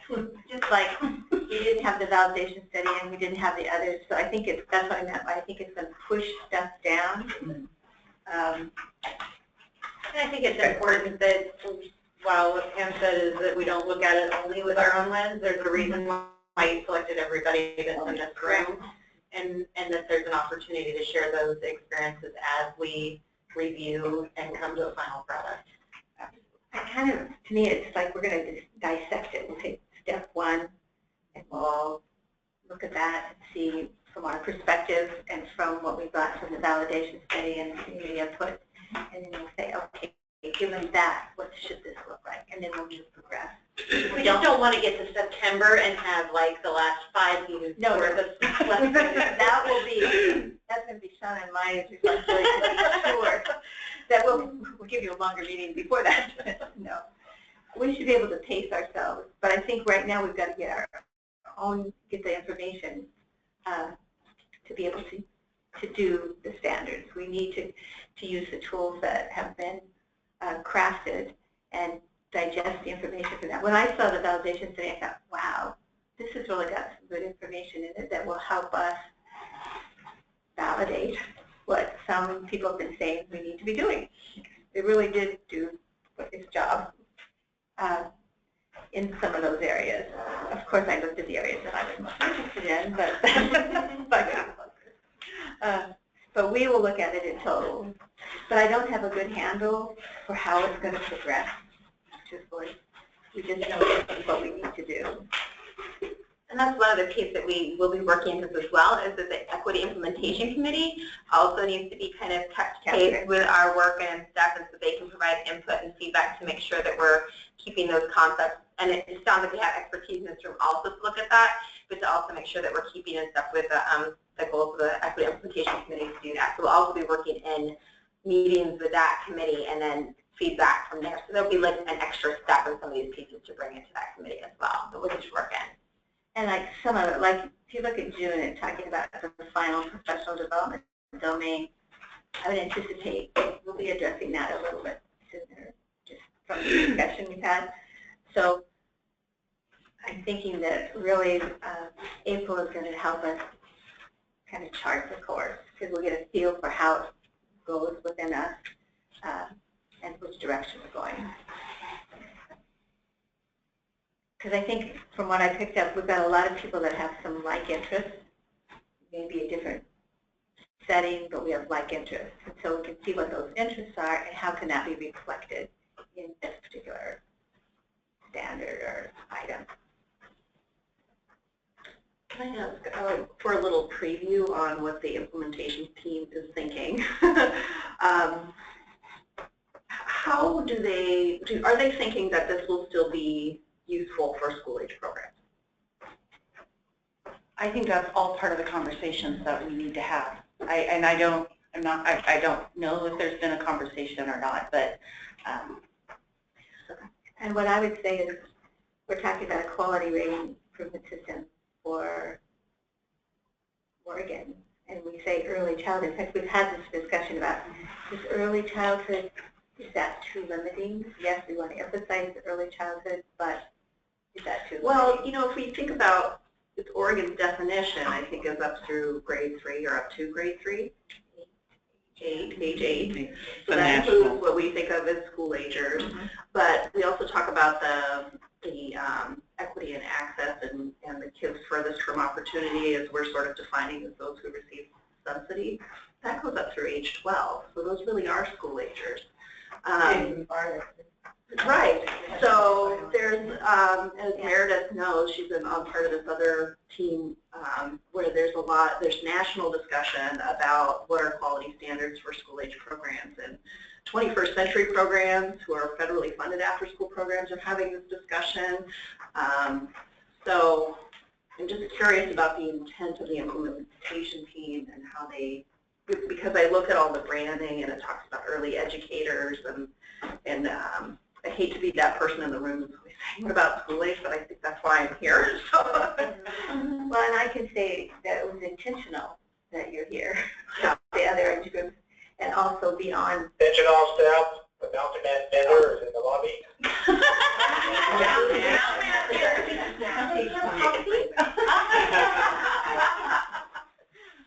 So take care of our staff. Yeah.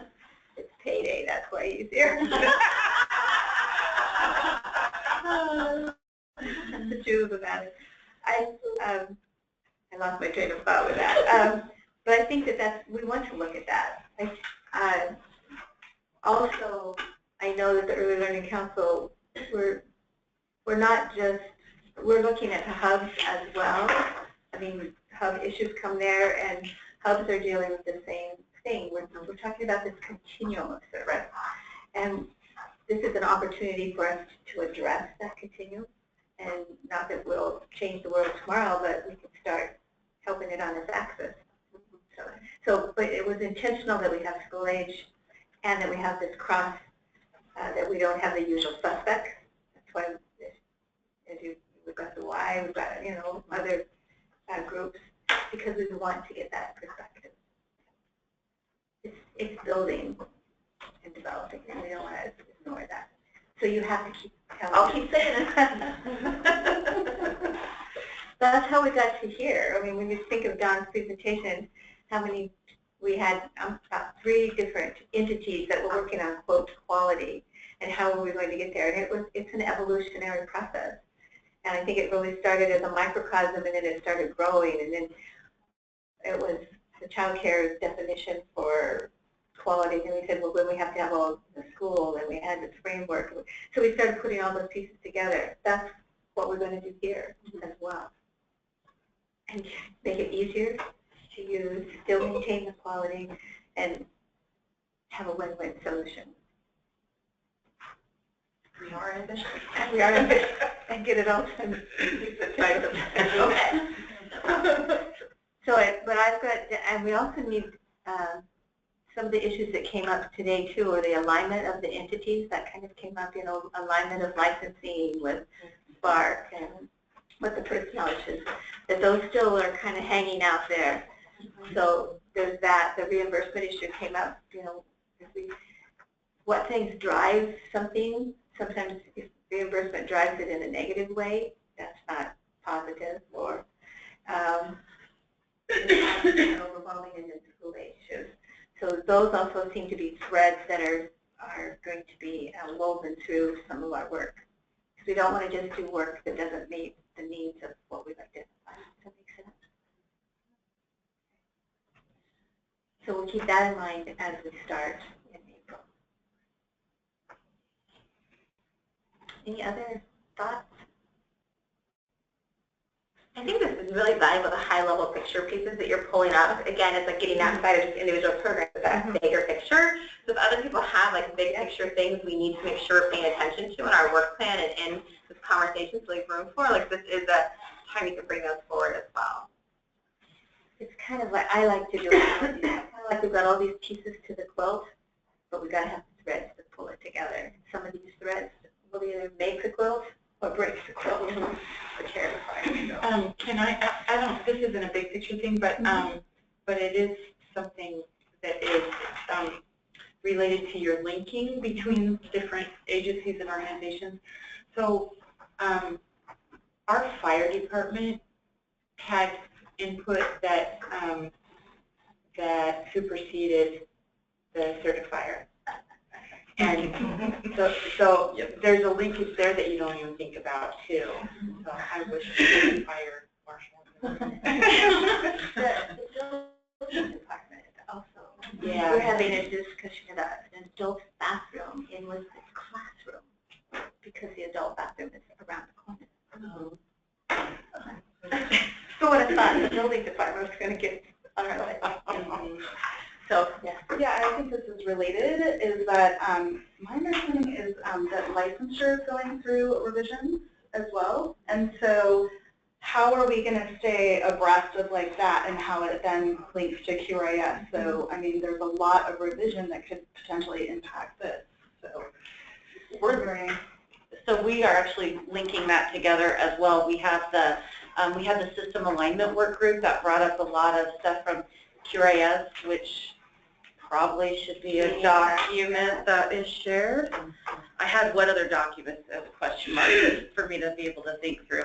But as well as, and it has stuff across QRIS, the Oregon Registry, and licensing. So we're using those pieces, and then we're also engaging the revision process, like kind of through the implementation team, because that's getting into the nuts and bolts, but then also looking at it from the Childhood Care and Education Committee, who is essentially like our rules advisory. So we're working hard to link that all together, if that's the foundation. So it's a part of, particularly around positions, staff qualifications, and those pieces that we're really zeroing in on. How do we align those to make them work together? I think the alignment of that with K-12 systems is really important. I don't think K-12 system has necessarily been pulled out here, but it is a significant challenge. And these are really critical because this is, like you mentioned, this is when the rubber hits the road and then they all clash. And you think you're going along and then all of a sudden the wheels start falling out of the car. So this is really great if we can align those. This will really strengthen the system, but also make everybody's lives more. Yes. Can I throw one more wrench in the wheel? Is that it could be really overreaching, and it could be way long-term system alignment. But it's the teacher salary. compensation has to be aligned as well as the quality goes up. And incentive and finances for the business is great, but often it doesn't trickle down to the first line educator to benefit that, but yet the hard work always falls onto the teachers. So we wanted to make sure that we're taking care of those who directly involve and educate children to be better compensated. And I don't know how that can incorporate into the system, but I think that needs to be always on our mind. And I think it does build on one of the points that you did in finance, but it was also one of the charts that you had, the incentive. You know, part of that is to recognize that. Yeah, but they're not one time, that it's just ongoing because that teacher can't make month to month with one time of work. Right. I'm just saying that the beginning step through that journey. I remember when the registry was first developed, because I served on, I don't even remember what portion of the committee to that, and if we did originally talk about attaching salaries, suggested recommended salaries based on that, and it got lost because I get that it's a monumental thing to it, but that's really what, I mean, some form of something like that needs to happen, because what's happening right now in the state is there's this creation of this separation, and it's becoming more and more apparent. Especially in recruitment.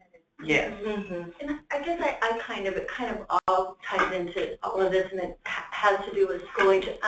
And just as, I don't know how this needs to happen, and I'm dealing with it on my end, is that the different entities need to somehow be able to be talking to each other, because there are times when we have teachers or preschool, and we've got 3 different, they may have to get fingerprinted 3 times, background checked 3 times, so somehow, so if you're in a preschool promise classroom or a blended classroom in an elementary building, they go through TSPC, but yet that's probably not going to be good enough, even though, do you know what I mean? And so somehow, so I've got teachers having to go through this process and pay for the process 3 times in 1 year. Actually, so, our union is demanding to rebargain the contract over. Yes. So I think we have to be able to figure that out, because classified can't afford that really. And my program just can't be taking those big hits. And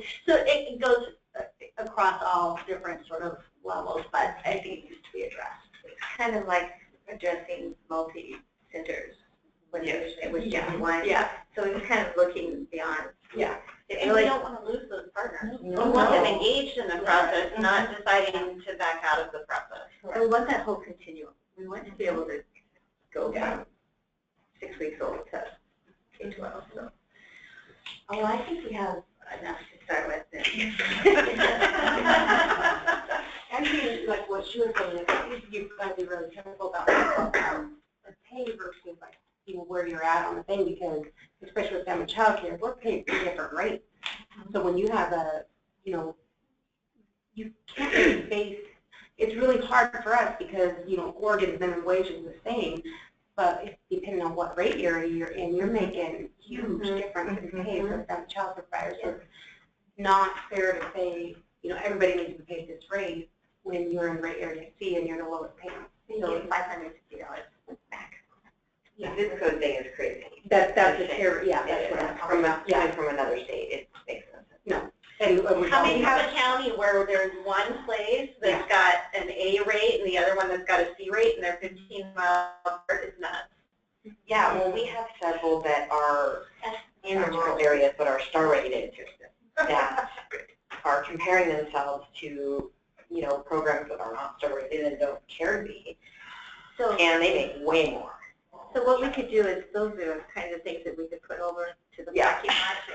We need to work on those. It's okay for us to recognize them, but we can give them to somebody else. Because I think we've got our plate pretty full. And plus, I have a tendency to, I say I'm this queen of scope creep, so I have to, because I know that, I'm always saying, hey, that's not mine, I got to put that over to somebody else. because I do scope creep a lot. Okay. Do we think we've got enough to go for next time? And if we keep talking, something John's going to get overnight, right? So we'll try to get those out a good 2 weeks ahead, the report, so we can send those out right away. Right away, Yeah, and then we'll get the agenda out at least a week before so you can see. And we'll try to see how we can digest some of that and take it in small chunks. We don't want to eat the elephant all at once. We'll take it a little bit at a time. So, because then I think we're going to need to review the timeline. Okay. I was wondering if Christina was on or... Christina, are you still there? Did you give up on us? No, I'm still here. I just have it muted. Okay. Do you have any other thoughts that you would like to have us share with us? No, not right now. I'm just kind of letting everything you guys were saying sink in. So. Yes. Yeah. It is a lot to absorb, isn't it? Yeah, it was quite a bit. So I'm like, okay, this is what's happening. This is what I have to think of.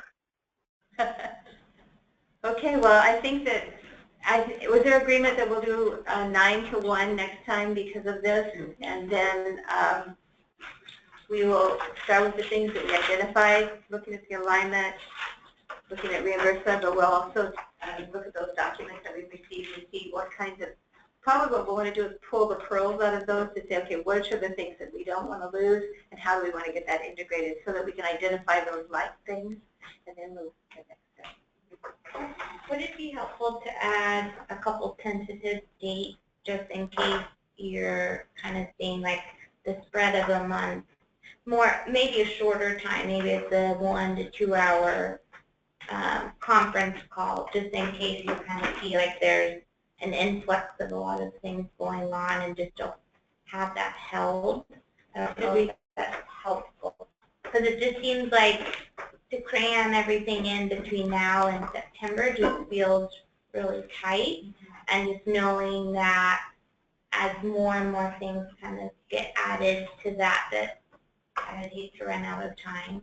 And kind of coming from a state that completely revamped, and that was like a 2-year process. So yeah, we're in keeping with Oregon. They're going to do everything. I don't think we need to be finished by this September. Yes. We got dates for this committee for 18 months.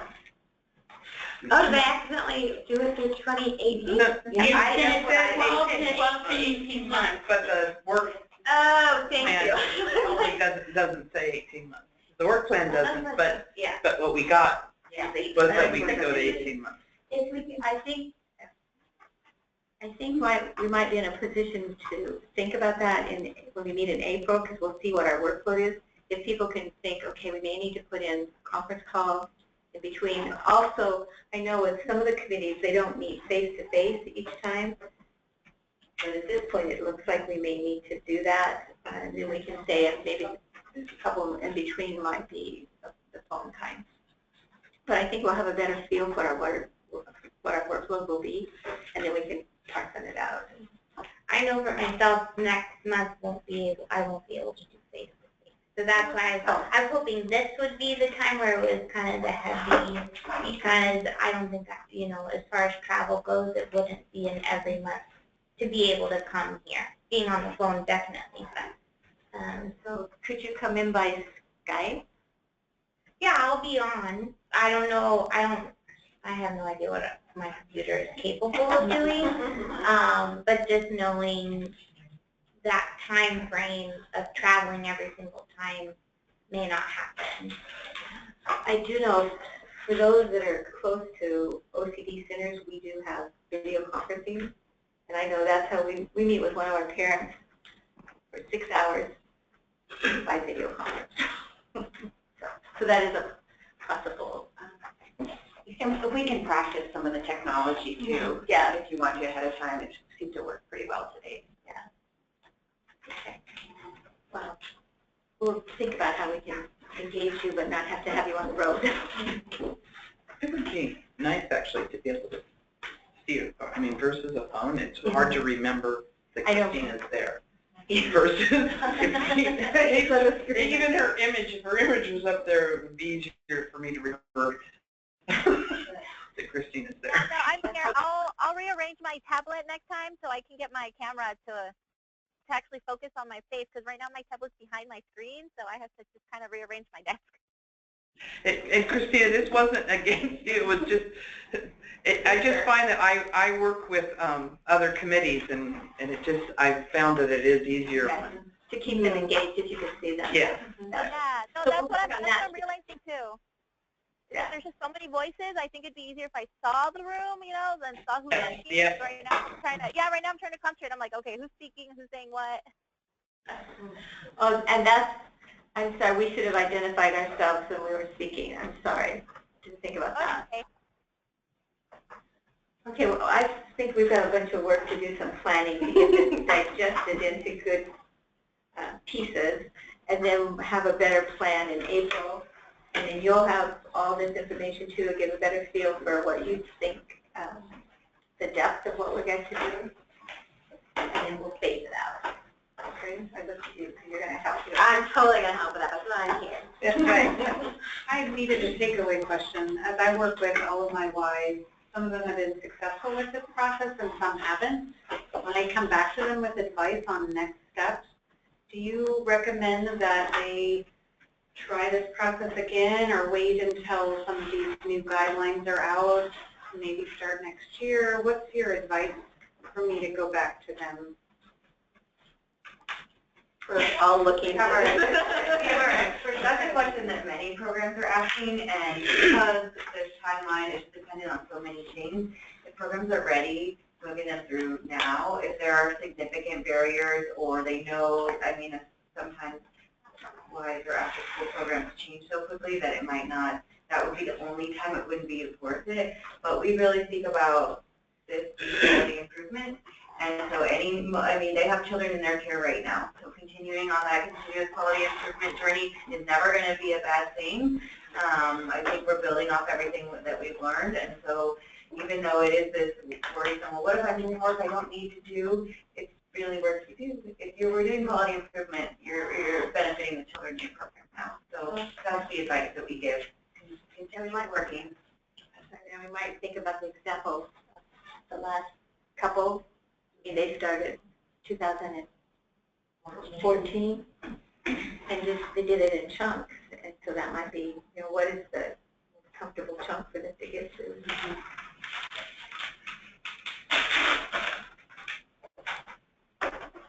Okay, so thank you. April 21st, 9 to 1. And I'm going to try to get our bigger conference room. So thank you, and safe travel. Thanks, Christina. Yes, thank you.